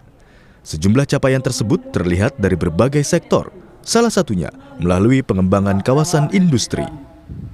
Di Kalimantan Utara, perkembangan ini terlihat dari kawasan industri Kalimantan Industrial Park Indonesia atau KIPI di Tanah Kuning, Mangkupadi, Kabupaten Bulungan. Capaian ini sejalan dengan agenda hilirisasi industri yang terus didorong oleh pemerintah. Kawasan ini mulai melakukan ekspor sekaligus menyerap sekitar 11.000 tenaga kerja. Perkembangan aktivitas industri ini juga melibatkan pelaku usaha lokal dengan puluhan UMKM turut terlibat. Capaian ini menjadi kabar baik bagi Kalimantan Utara.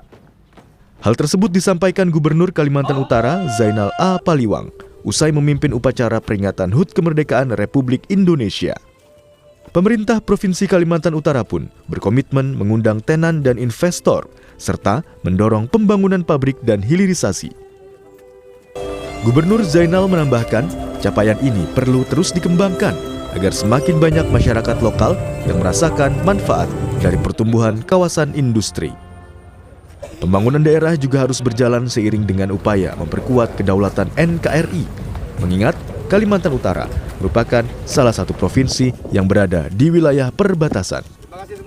Gubernur Zainal juga mengajak masyarakat Kalimantan Utara untuk terus menjaga persatuan dan semangat kebangsaan dalam mengisi kemerdekaan. Di momentum ini, perkembangan kawasan industri menjadi bagian dari langkah pembangunan. Pertumbuhan kawasan diharapkan terus berjalan seiring dengan semakin luasnya kegiatan ekonomi di daerah. Tim Liputan, Kompas TV.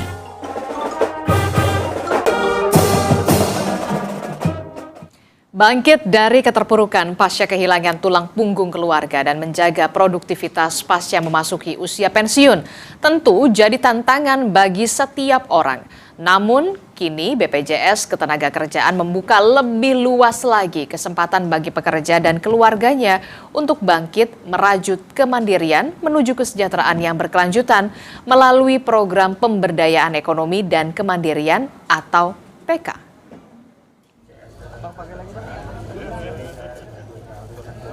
Tepat pada 18 Agustus 2026, sebanyak 1.426 penerima manfaat BPJS Ketenagakerjaan di seluruh Indonesia serentak memulai langkah baru. Mereka dibekali pengetahuan dan keterampilan agar manfaat jaminan sosial ketenagakerjaan yang telah diterima tak sekedar habis untuk memenuhi kebutuhan konsumtif, namun dapat dikelola menjadi bekal untuk kembali produktif. Direktur Utama BPJS Ketenagakerjaan Saiful Hidayat menegaskan, PK menjadi upaya untuk memastikan manfaat yang diterima pekerja dan keluarganya dapat memberikan dampak yang berkelanjutan. kami berinisiatif walaupun secara undang-undang tugas kami selesai pada saat manfaat untuk kecelakaan kerja, kematian ataupun tabungan JHT tadi diserahkan, tapi kami melihat ingin bagaimana manfaat atau tabungan yang diterima oleh para peserta kami ini menjadi produktif. Kami khawatir karena kalau tidak dilakukan pendampingan dan pembekalan, manfaat ataupun tabungan yang diterima hanya menjadi konsumtif. Nah, kegiatan ini harapannya adalah benar-benar menjadi kegiatan bersama, bukan hanya dari BPJS Ketenagakerjaan, karena kami lakukan kolaborasi baik pemerintahan pusat, baik dengan Kemenaker ataupun pemerintahan daerah, demikian juga ekosistem yang lainnya, perbankan, kemudian komunitas juga kami bersama-sama lakukan program ini benar-benar untuk bersama-sama kita memberdayakan ekonomi dan kemandirian para penerima manfaat ini. Kami dari Kementerian Ketenagakerjaan tentu kita sangat apresiasi dan mendukung program ini, sehingga tadi kita berharap bisa menumbuhkan tenaga kerja mandiri baru, wirausaha baru yang akan menjadi sokoguru ya perekonomian bangsa kita. Ujungnya tentu kita berharap tidak hanya wirausaha baru, tapi juga nanti menciptakan lapangan kerja baru. Dari manfaat menjadi daya, melalui PK, perlindungan yang diterima hari ini diharapkan menjadi bekal bagi pekerja dan keluarganya untuk membangun kemandirian di masa depan. Tim Liputan, Kompas TV Bandung, Jawa Barat. Alokasi dana transfer ke daerah tahun depan naik 5,5% dibandingkan dengan anggaran tahun 2026 menjadi 735 triliun rupiah. Lalu apakah kenaikan ini mampu membiayai operasional daerah seperti gaji pegawai, pelayanan umum dan pembangunan fasilitas publik? Apakah kenaikan ini signifikan atau sebenarnya stagnan karena faktor inflasi? Kompas Bisnis akan bertanya kepada ekonom.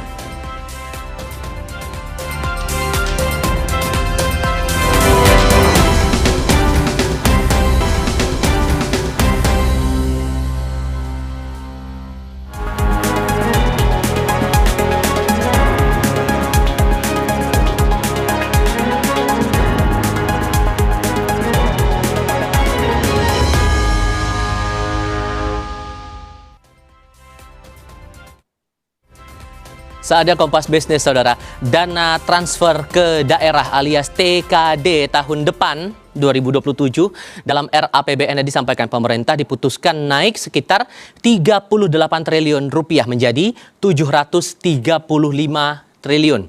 Secara tahunan naiknya 5,5%. Tetapi kenaikan ini belum mencapai angka seperti tahun-tahun sebelumnya. Dari mana kami merujuk? Dari data Kementerian Keuangan berikut ini. Kami mengambil data dari rentang tahun 2023 sampai tahun 2027. Sekali lagi, 2027 ini adalah data rancangan sesuai dengan RAPBN tahun 2027 yang disampaikan pemerintah.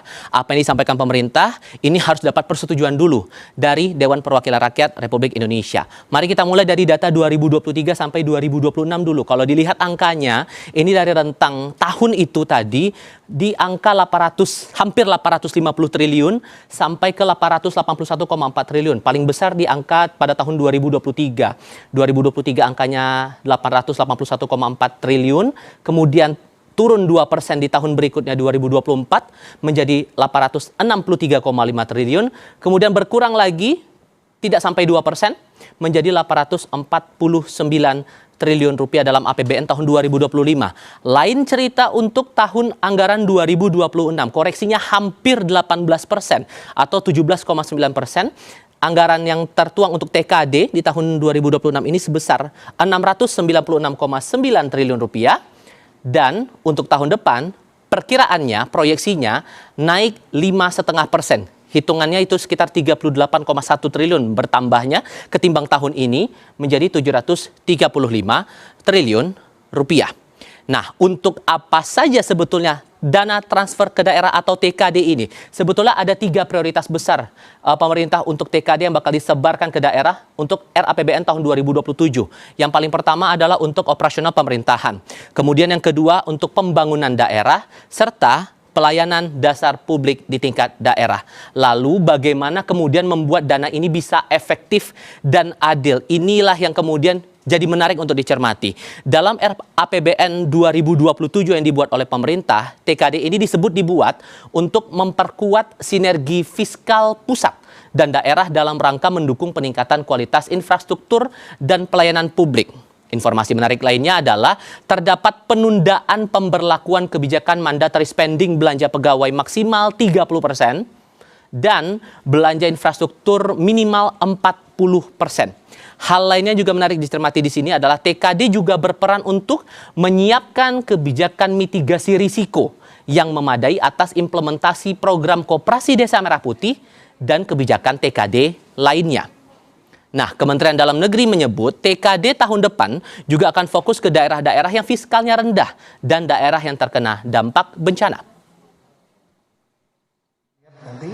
Dan setelah itu nanti kita memberikan, Kementerian Dalam Negeri akan memberikan usulan masukan-masukan termasuk per kabupaten kota provinsi yang intinya lah dari Kementerian Negeri akan mengusulkan satu, membantu daerah-daerah yang fiskalnya rendah karena PAD-nya rendah, itu prioritas. Yang kedua adalah daerah-daerah yang terkena dampak bencana yang kemarin, karena meskipun ada satgas yang saya juga ke satgasnya, dan tahun depan dari total 100,1 triliun yang sudah disetujui oleh Bapak Presiden dan DPR untuk 3 tahun 2026 sampai 2028, tahun depan itu direncanakan 32,9 triliun. Nah, ini juga nanti akan kami sarankan kepada Bapak Menteri Keuangan untuk kiranya dan Bappenas kiranya dapat dianggarkan. Nah, di lain pihak, Menteri Keuangan Purbaya Yudi Sadewa juga memastikan TKD atau dana transfer ke daerah berbeda dengan dana konstruksi. Katanya jika perlu, daerah yang kekurangan uang akan ditambah. Pak Tito mengeluh ke saya kelihatannya tuh, belum jelas informasi transfer ke daerahnya ya. Iya. Jadi Pak, pada tahun 2027 direncanakan sebesar 735 triliun rupiah atau meningkat 5,5% dibanding dengan outlook 2026 sebesar 696,9 triliun rupiah. Ini di luar dana rekonstruksi Pak, jadi itu beda lagi. Yang ini untuk TKD. Nanti juga kami akan monitor terus seperti kemarin kondisi keuangan setiap daerah dari bulan ke bulan. Kalau perlu kita tambah seperti kemarin Pak. Jadi seperti itu. Maka dengan kenaikan 5,5% TKD tahun 2027 nanti ketimbang tahun ini 2026, apakah terasa signifikan buat daerah atau malah jadi stagnan efek dari inflasi? Saya akan diskusikan ini bersama ekonom dari Universitas Paramadina, Wijayanto Samirin, tapi usai jeda berikut. Tetap di Kompas Bisnis.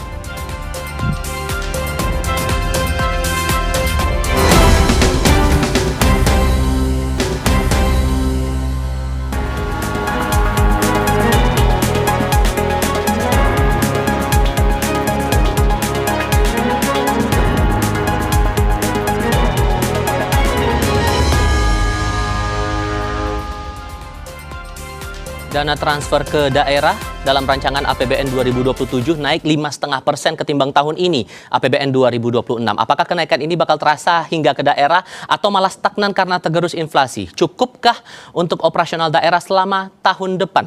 Saya akan berdiskusi bersama dengan ekonom Universitas Paramadina, Wijayanto Samirin. Pak Wija, selamat pagi, apa kabar Pak?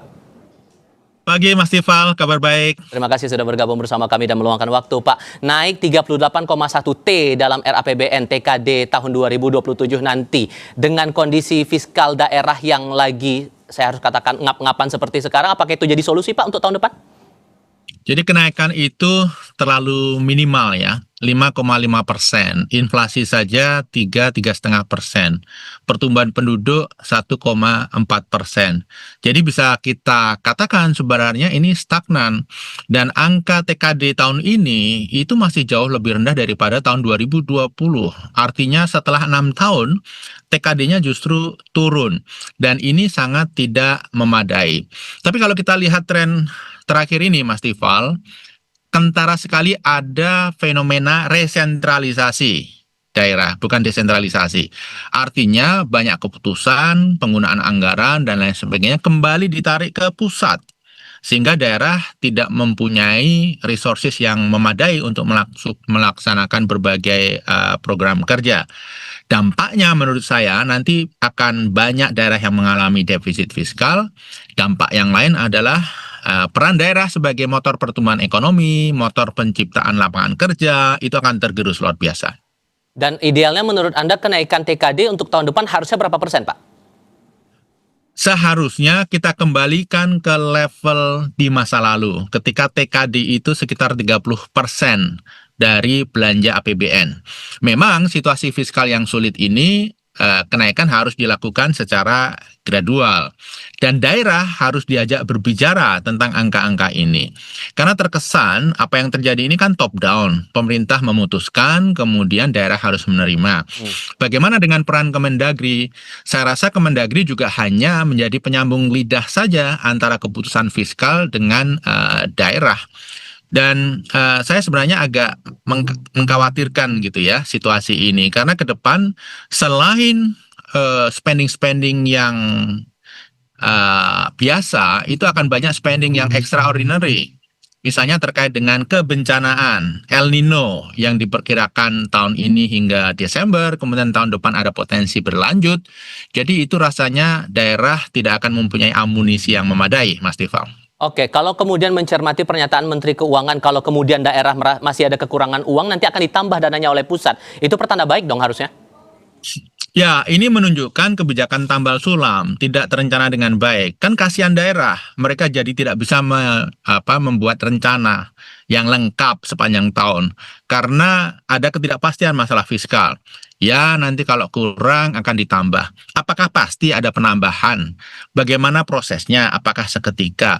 Jadi, menurut saya statement bahwa akan ada tambahan kalau ada kekurangan itu adalah statement yang sifatnya diplomatis. Bisa dipegang, tetapi tidak bisa diandalkan. Tapi kalau sudah begini, oke lah kemudian ini statusnya masih rancangan, Pak. Baru kemudian kan harus diolah lagi di DPR RI bagaimana perumusannya, baru kemudian ditetapkan itu sebagai APBN 2027. Kalau untuk level rancangan ini saja, maka mitigasinya harus bagaimana pemerintah pusat agar fiskal daerah juga masih tetap kuat gitu, Pak. Dengan kondisi berbanding dengan 2026 saja yang saya harus katakan drama di beberapa daerah juga sudah mulai ketara sekarang. Masalah menggaji pegawai saja pun juga sudah kesulitan. Nah, sekarang 490 daerah kesulitan menggaji ASN. Ini masih bulan Agustus. Apa yang terjadi 4 bulan lagi dari sekarang? Bagaimana dengan biaya pembangunan? Bagaimana dengan biaya sosial untuk masyarakat, pelayanan publik, dan lain sebagainya? Itu pasti akan sangat rumit. Pemerintah kita sekarang ini kan top down. Jadi apa yang diputuskan di pusat itu hampir pasti diketuk oleh DPR. Tidak ada preseden bahwa DPR melakukan perdebatan yang memadai untuk melakukan revisi atas keputusan dari pusat. Kenapa? Karena sebenarnya DPR itu sifatnya ketuk palu saja. Karena semuanya sudah diputuskan di pusat dan koalisi Pak Prabowo ini menguasai 470 kursi atau 82% kursi di DPR. Dan pimpinan dari 7 partai di DPR itu adalah anggota kabinet. Jadi sidang kabinet terbatas itu sudah mewakili paripurna DPR sesungguhnya. Nah tentunya ini bukan suatu yang ideal, kita harus merubah, harus ada diskursus yang lebih memadai, dan daerah harus dilibatkan dalam diskursus ini. Saya rasa tahun 2027 kalau mau melakukan perubahan atau inovasi kebijakan yang lebih sesuai dengan kebutuhan masyarakat masih sangat memungkinkan Mas Tifal. Oke, kalau kemudian angka 735 triliun itu akhirnya disahkan menjadi TKD untuk anggaran 2027 kepada banyak daerah itu tadi, Pak, dengan 3 pokok kebijakan utama dari TKD itu, operasional pemerintahan, kedua pembangunan daerah, dan yang ketiga pelayanan dasar publik, mana yang rasanya prioritasnya harus dikedepankan dengan TKD sebesar itu, Pak? Saya rasa pasti yang tidak bisa ditinggalkan adalah belanja rutin ya, untuk operasional. Gaji dan belanja barang, belanja jasa. Itu saya rasa sangat krusial. Kemudian program-program sosial untuk masyarakat di daerah. Yang ini kalau ditarik masyarakat akan terjerambat standar hidupnya. Jadi akhirnya yang akan dikorbankan adalah biaya untuk pembangunan, perawatan jalan, dan lain sebagainya, perawatan jembatan. Jadi kita akan melihat fenomena di tahun ini, tahun ke depan, fasilitas-fasilitas yang dikelola oleh Pemda itu akan semakin tidak nyaman dimanfaatkan oleh publik. Ini konsekuensi dari minimnya anggaran pembangunan. Mas Tifal, kita sering menyebutkan angka-angka. Angka-angka itu kan angka-angka agregat dari seluruh daerah. Artinya ada daerah yang sebenarnya tidak mengalami masalah luar biasa, tetapi berarti ada daerah yang situasinya jauh lebih buruk dari angka rata-rata tersebut. Selama ini yang selalu aman, nyaman terkait dengan kondisi fiskal daerah kan DKI. DKI pun tahun ini kesulitan dan berencana menerbitkan surat hutang hingga 3,5 triliun rupiah. Ini kan fenomena yang menggambarkan betapa sulitnya kondisi keuangan daerah yang paling perkasa pun mengalami kesulitan. Oke, melihat fenomena yang lain juga saat pemerintah pusat terbilang cukup gencar untuk melakukan rekrutmen P3K, pegawai pemerintah dengan perjanjian kerja, tapi anggaran untuk pembiayaan para pegawai itu ditanggung oleh APBD. Anda menangkap hal yang mismatch, yang tidak sinkron antara kebijakan pusat dengan keuangan daerah ini akan bakal kemana nanti dan bisakah kemudian dicari jalan tengahnya, Pak?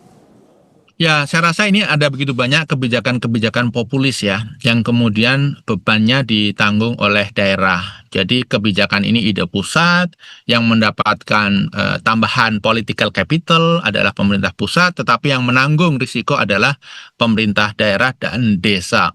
Ada begitu banyak program strategis yang nanti kita bisa diskusikan yang nature-nya seperti itu. Menurut saya ini tidak fair karena pada saat yang bersamaan Pemda TKD dipotong, kemudian didorong untuk melakukan creative financing, yang sebenarnya creative financing itu possibility untuk suksesnya nol itu. Oh, ya? Karena dalam situasi seperti saat ini keuangan daerah yang sedang tidak solid, tidak meyakinkan, siapa yang mau berpartner dengan daerah, siapa yang mau berkolaborasi melakukan join dengan daerah untuk melakukan pembangunan, proyek-proyek dan lain sebagainya. Dan kalau kita mengharapkan PAD, hampir semua potensi penerimaan dari pajak retribusi itu sudah ditarik ke pusat. Provinsi hanya bisa menggantungkan dari pajak kendaraan dan pajak BBM. Bagaimana dengan daerah di mana tidak banyak kendaraan, tidak banyak transportasi, tidak banyak transaksi BBM? Lalu kalau kita berbicara kota, kabupaten, itu hanya dari pajak hiburan, dari PBB, kemudian dari tambang galian C. Banyak yang tidak punya tambang, kemudian banyak yang sepi, tidak ada hiburan, kemudian PBB kalau dinaikkan seperti yang terjadi di Pati, semua merasa tidak puas dan dampaknya ke pemerintah juga. Oke, kalau Anda tadi sempat menyinggung masalah pembiayaan kreatif, sehingga kalau menurut Anda ini akan sulit, alternatifnya bakal gimana harusnya? Sebenarnya memang tidak ada pilihan. Beberapa daerah berencana menerbitkan surat utang. Kalau ini diizinkan, kita akan menghadapi krisis fiskal daerah yang luar biasa. Krisis di level pusat saja kita sudah pusing, apalagi kalau 600 daerah mengalami krisis fiskal yang bersamaan, kita akan pusing lagi. Apalagi begini, ada tendensi daerah itu berencana menerbitkan obligasi sepanjang tenornya 15 tahun. Artinya gubernur, bupati sekarang yang menerbitkan menikmati nanti pengganti berikutnya setelah dia turun yang bertanggung jawab untuk melunasi. Nah, saya rasa ini seperti menyiapkan bom waktu. Saya rasa solusi yang paling konkret adalah untuk tahun 2026 Menkyu harus segera merealisasikan transfer ke daerah tambahan sesuai dengan janjinya. Kemudian tahun 2027 transfer daerah harus segera direvisi. Dan begini, transfer ke daerah bolehlah dipangkas, tetapi kemudian formulasi tentang pembagian pajak, royalti itu juga harus disesuaikan. Jangan sampai terlalu banyak yang ditarik ke pusat, kemudian transfer ke daerah pada saat yang bersamaan juga dipotong, dan daerah didorong untuk melakukan upaya-upaya kreatif meningkatkan PAD. Dan begini, mohon dihindari juga narasi pemerintah pusat yang seringkali mengatakan TKD dipangkas karena di daerah korupsi masif, karena di daerah inefisiensi masif. Ya, faktanya kan di pusat juga korupsi lebih masif, inefisiensi juga sangat masif. Jadi narasi-narasi yang tidak fair seperti itu menurut saya perlu dihindari. Oke, poin lainnya juga kami cermati dari Kementerian Keuangan soal angka TKD itu tadi, masalah transfer ke daerah tahun 2027, salah satunya adalah menyiapkan kebijakan mitigasi risiko yang memadai atas implementasi Koperasi Desa Merah Putih dan kebijakan TKD lainnya. Sejauh mana Anda memaknai pernyataan itu dan apa benefit plus risikonya? Ya, ini salah satu contoh ya, Koperasi Desa Merah Putih, kebijakan populis yang diputuskan di pusat tanpa konsultasi ke daerah, kemudian daerah yang harus menanggung beban anggarannya. Koperasi Desa Merah Putih itu kan dibiayai oleh pinjaman himbara, bank-bank BUMN, totalnya sekitar 3 miliar per koperasi. Pembayaran cicilan itu menggunakan apa? Menggunakan dana desa, dicicil selama 6 tahun ke depan. Jadi dana desa itu tergerus 50% lebih untuk membayar cicilan dan bunga pinjaman himbara. Lalu, nah ini saya membacanya begini dari statement tadi itu. Pada saat Koperasi Desa Merah Putih itu mengalami kesulitan operasional, mengalami kesulitan cash flow karena operasinya tidak sesuai dengan harapan, maka harus ada pihak yang melakukan intervensi, melakukan injeksi dana. Nah, dana itu dari mana? Dana itu diharapkan dari TKD. Itu makna dari kalimat mitigasi risiko terkait dengan Koperasi Desa Merah Putih. Jadi lagi-lagi Mas, kreditnya, pinjamannya dibayar oleh dana desa, kemudian kalau ada cash flow problem ditutup oleh TKD. Apakah ini pemerintah pusat, provinsi, atau pemerintah kabupaten kota, kita belum tahu. Tapi yang jelas dari pemerintah daerah.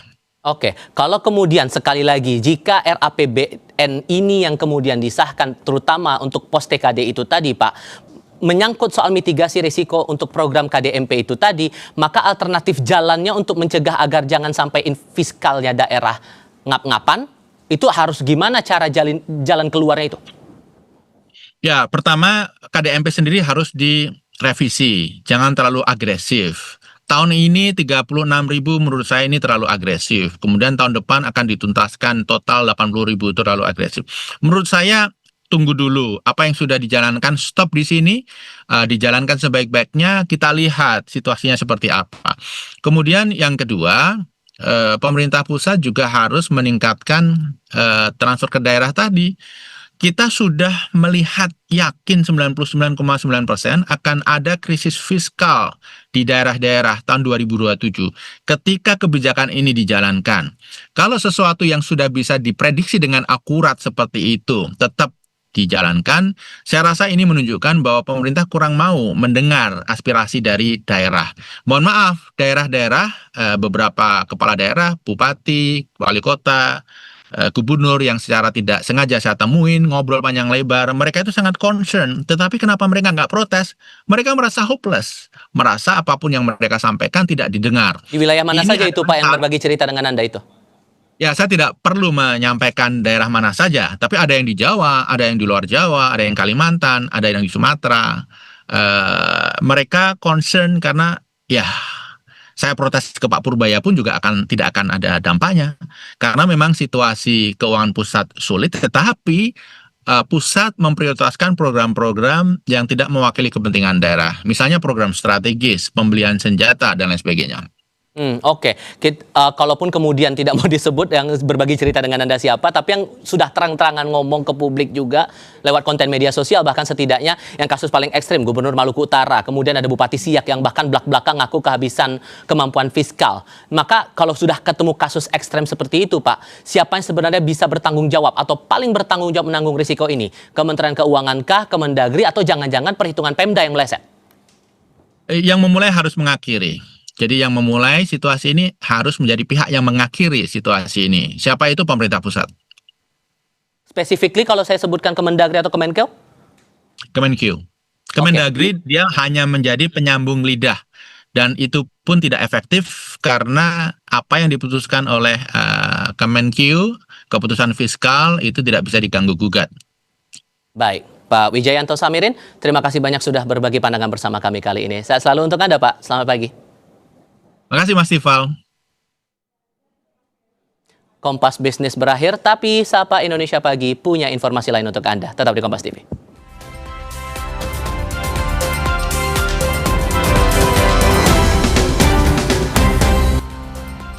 Terima kasih Anda masih bersama kami dalam Sapa Indonesia Pagi. Saudara, mobil pickup terjun ke dalam sungai sedalam 7 meter di Kabupaten Trenggalek, Jawa Timur. 2 orang terluka. Mobil angkutan jenis pickup terjatuh ke bibir sungai sedalam 7 meter dari permukaan jalan raya di wilayah Kecamatan Gandusari, Trenggalek. Kejadian bermula saat mobil pickup yang ditumpangi kedua korban sedang dalam perjalanan mengirim rak perlengkapan sebuah minimarket. Setibanya di jembatan Sukorame, kendaraan diduga oleng ke kiri hingga keluar badan jalan dan terjun ke dalam sungai sisi ujung jembatan. Akibat kecelakaan, pengemudi dan penumpang terjatuh bersama dengan kendaraan dan terluka.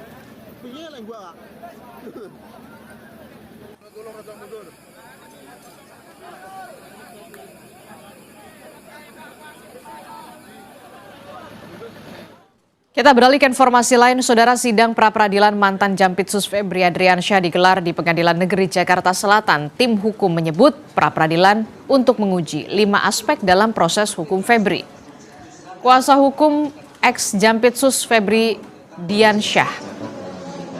5 aspek meliputi diantaranya penetapan tersangka, tindak pidana pencucian uang dengan tindak pidana asal yang dinilai tidak jelas, kemudian penggeledahan dan penyitaan. Dari 5 aspek tersebut, tim kuasa hukum mengklaim menemukan 30 dugaan pelanggaran hukum acara.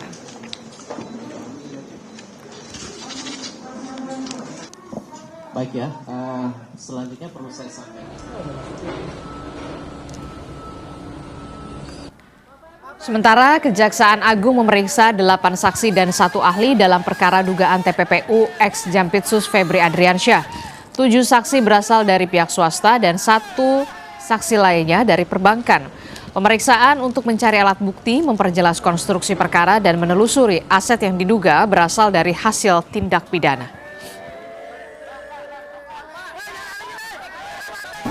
Tim penyidik 9 pada hari ini telah melakukan pemanggilan terhadap saksi-saksi kurang lebih 7 orang dan dari pihak swasta dan 1 saksi dari pihak perbankan dan 1 lagi dari pihak ahli.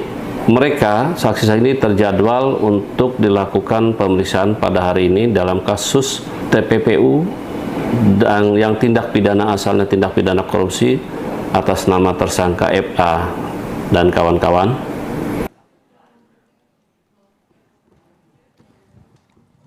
Dan hari Rabu pagi, Pengadilan Negeri Jakarta Selatan dijadwalkan kembali menggelar sidang gugatan pra-peradilan ex-Jampitsus Kejagung Febri Adriansyah. Kita akan segera bergabung dengan jurnalis Kompas TV, sudah ada Jihan Jufri dan juga juru kamera Roy Ilman di Pengadilan Negeri Jakarta Selatan. Selamat pagi Jihan. Jihan, jadi apa agenda sidang pra-peradilan hari ini dan apakah masih dengan termohon yang sama dengan hari kemarin? Apa yang akan didalami atau diuji pada hari ini, Jihan? Ya, kembali berlanjut Adisti dan juga saudara, setelah kemarin kuasa hukum ex-Jampitsus Febri Adriansyah ini meminta hakim untuk membatalkan status tersangka dari kliennya dan juga menyatakan bahwa penggeledahan ini tidak sah. Hari ini ada 2 agenda utama yang akan dilaksanakan di Pengadilan Negeri Jakarta Selatan. Informasinya memang seharusnya dimulai pukul 9.00. Seperti yang Anda lihat, Adisti dan juga saudara, memang tim kuasa hukum dari ex-Jampitsus Febri Adriansyah ini baru saja tiba di Pengadilan Negeri Jakarta Selatan dan sebentar lagi akan memberikan keterangan terkait persidangan ataupun 2 agenda sidang yang akan dilakukan pada pagi hari ini. Yakni yang pertama ini adalah lanjutan pra-peradilan kemarin dengan termohon Polri dan yang kedua adalah sidang perdana dengan termohon Kejaksaan Agung. Mari kita dengarkan langsung pernyataan dari Febri Diansyah selaku tim kuasa hukum. Hari ini ada teragendakan 2 rencana persidangan pra-peradilan. Pertama, pra-peradilan nomor 134 yang kemarin sudah dilakukan sidang hari pertama. Yang kedua, pra-peradilan 135 yang persidangan pertamanya akan dilakukan hari ini, jadwalnya hari ini. Nah, untuk pra-peradilan 135 itu yang dipersoalkan adalah terkait dengan penetapan tersangka, indikasi pencucian uang dan yang dilakukan oleh Kejaksaan Agung. Jadi yang ditangani oleh Kejaksaan Agung. Nah, informasi lebih lengkap terkait hal ini silakan Bang Nakdir atau Bang Firman nanti menjelaskan. Silakan. Terima kasih. Saudara-saudara, pada hari ini kami dapat undangan ya untuk menghadiri sidang pertama pra-peradilan perkara nomor 135 terkait dengan penetapan Pak Febri Ardiansyah sebagai tersangka oleh Kejaksaan Agung dan juga terhadap penahanan beliau sebagai tersangka. Yang kami persoalkan yang pertama adalah mengenai dasar-dasar dari penetapan beliau sebagai tersangka.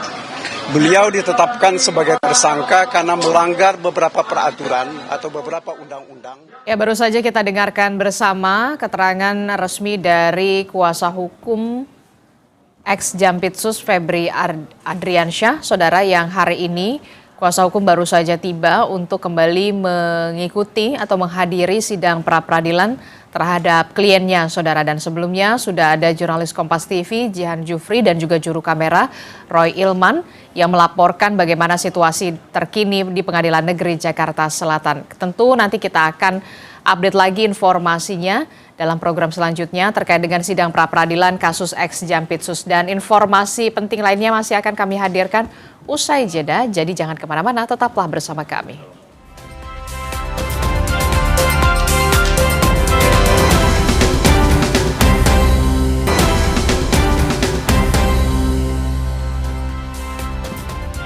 Masih bersama kami, Gunung Etna di Sisilia, Italia kembali erupsi. Lubang erupsi baru muncul di sisi timur gunung dengan aliran lava baru.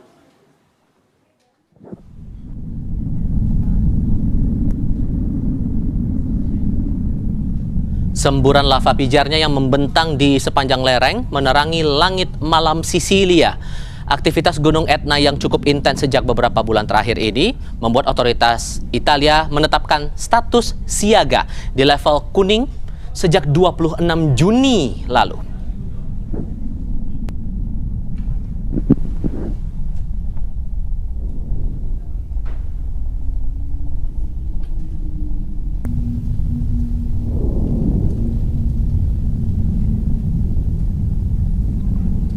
Informasi lainnya masih datang dari mancanegara, saudara. Serangkaian ledakan mengguncang sebuah perusahaan daur ulang industri di Ohio yang memicu kebakaran besar.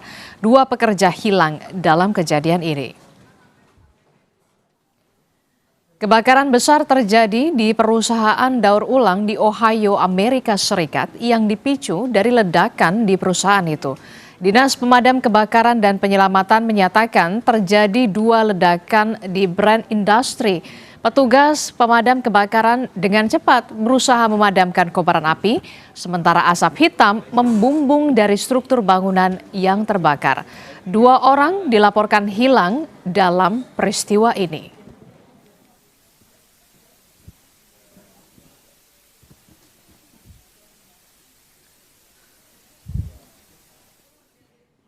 Waktunya kami pamit dari Sapa Indonesia Pagi hari ini. Kami harap Anda tetap semangat beraktivitas sebagaimana rekan-rekan di redaksi kami menyiapkan berita untuk Anda sepanjang hari ini. Saya Tifal Solesa. Dan saya Disla Rasati. Terima kasih atas kebersamaan Anda. Sampai jumpa. Putar.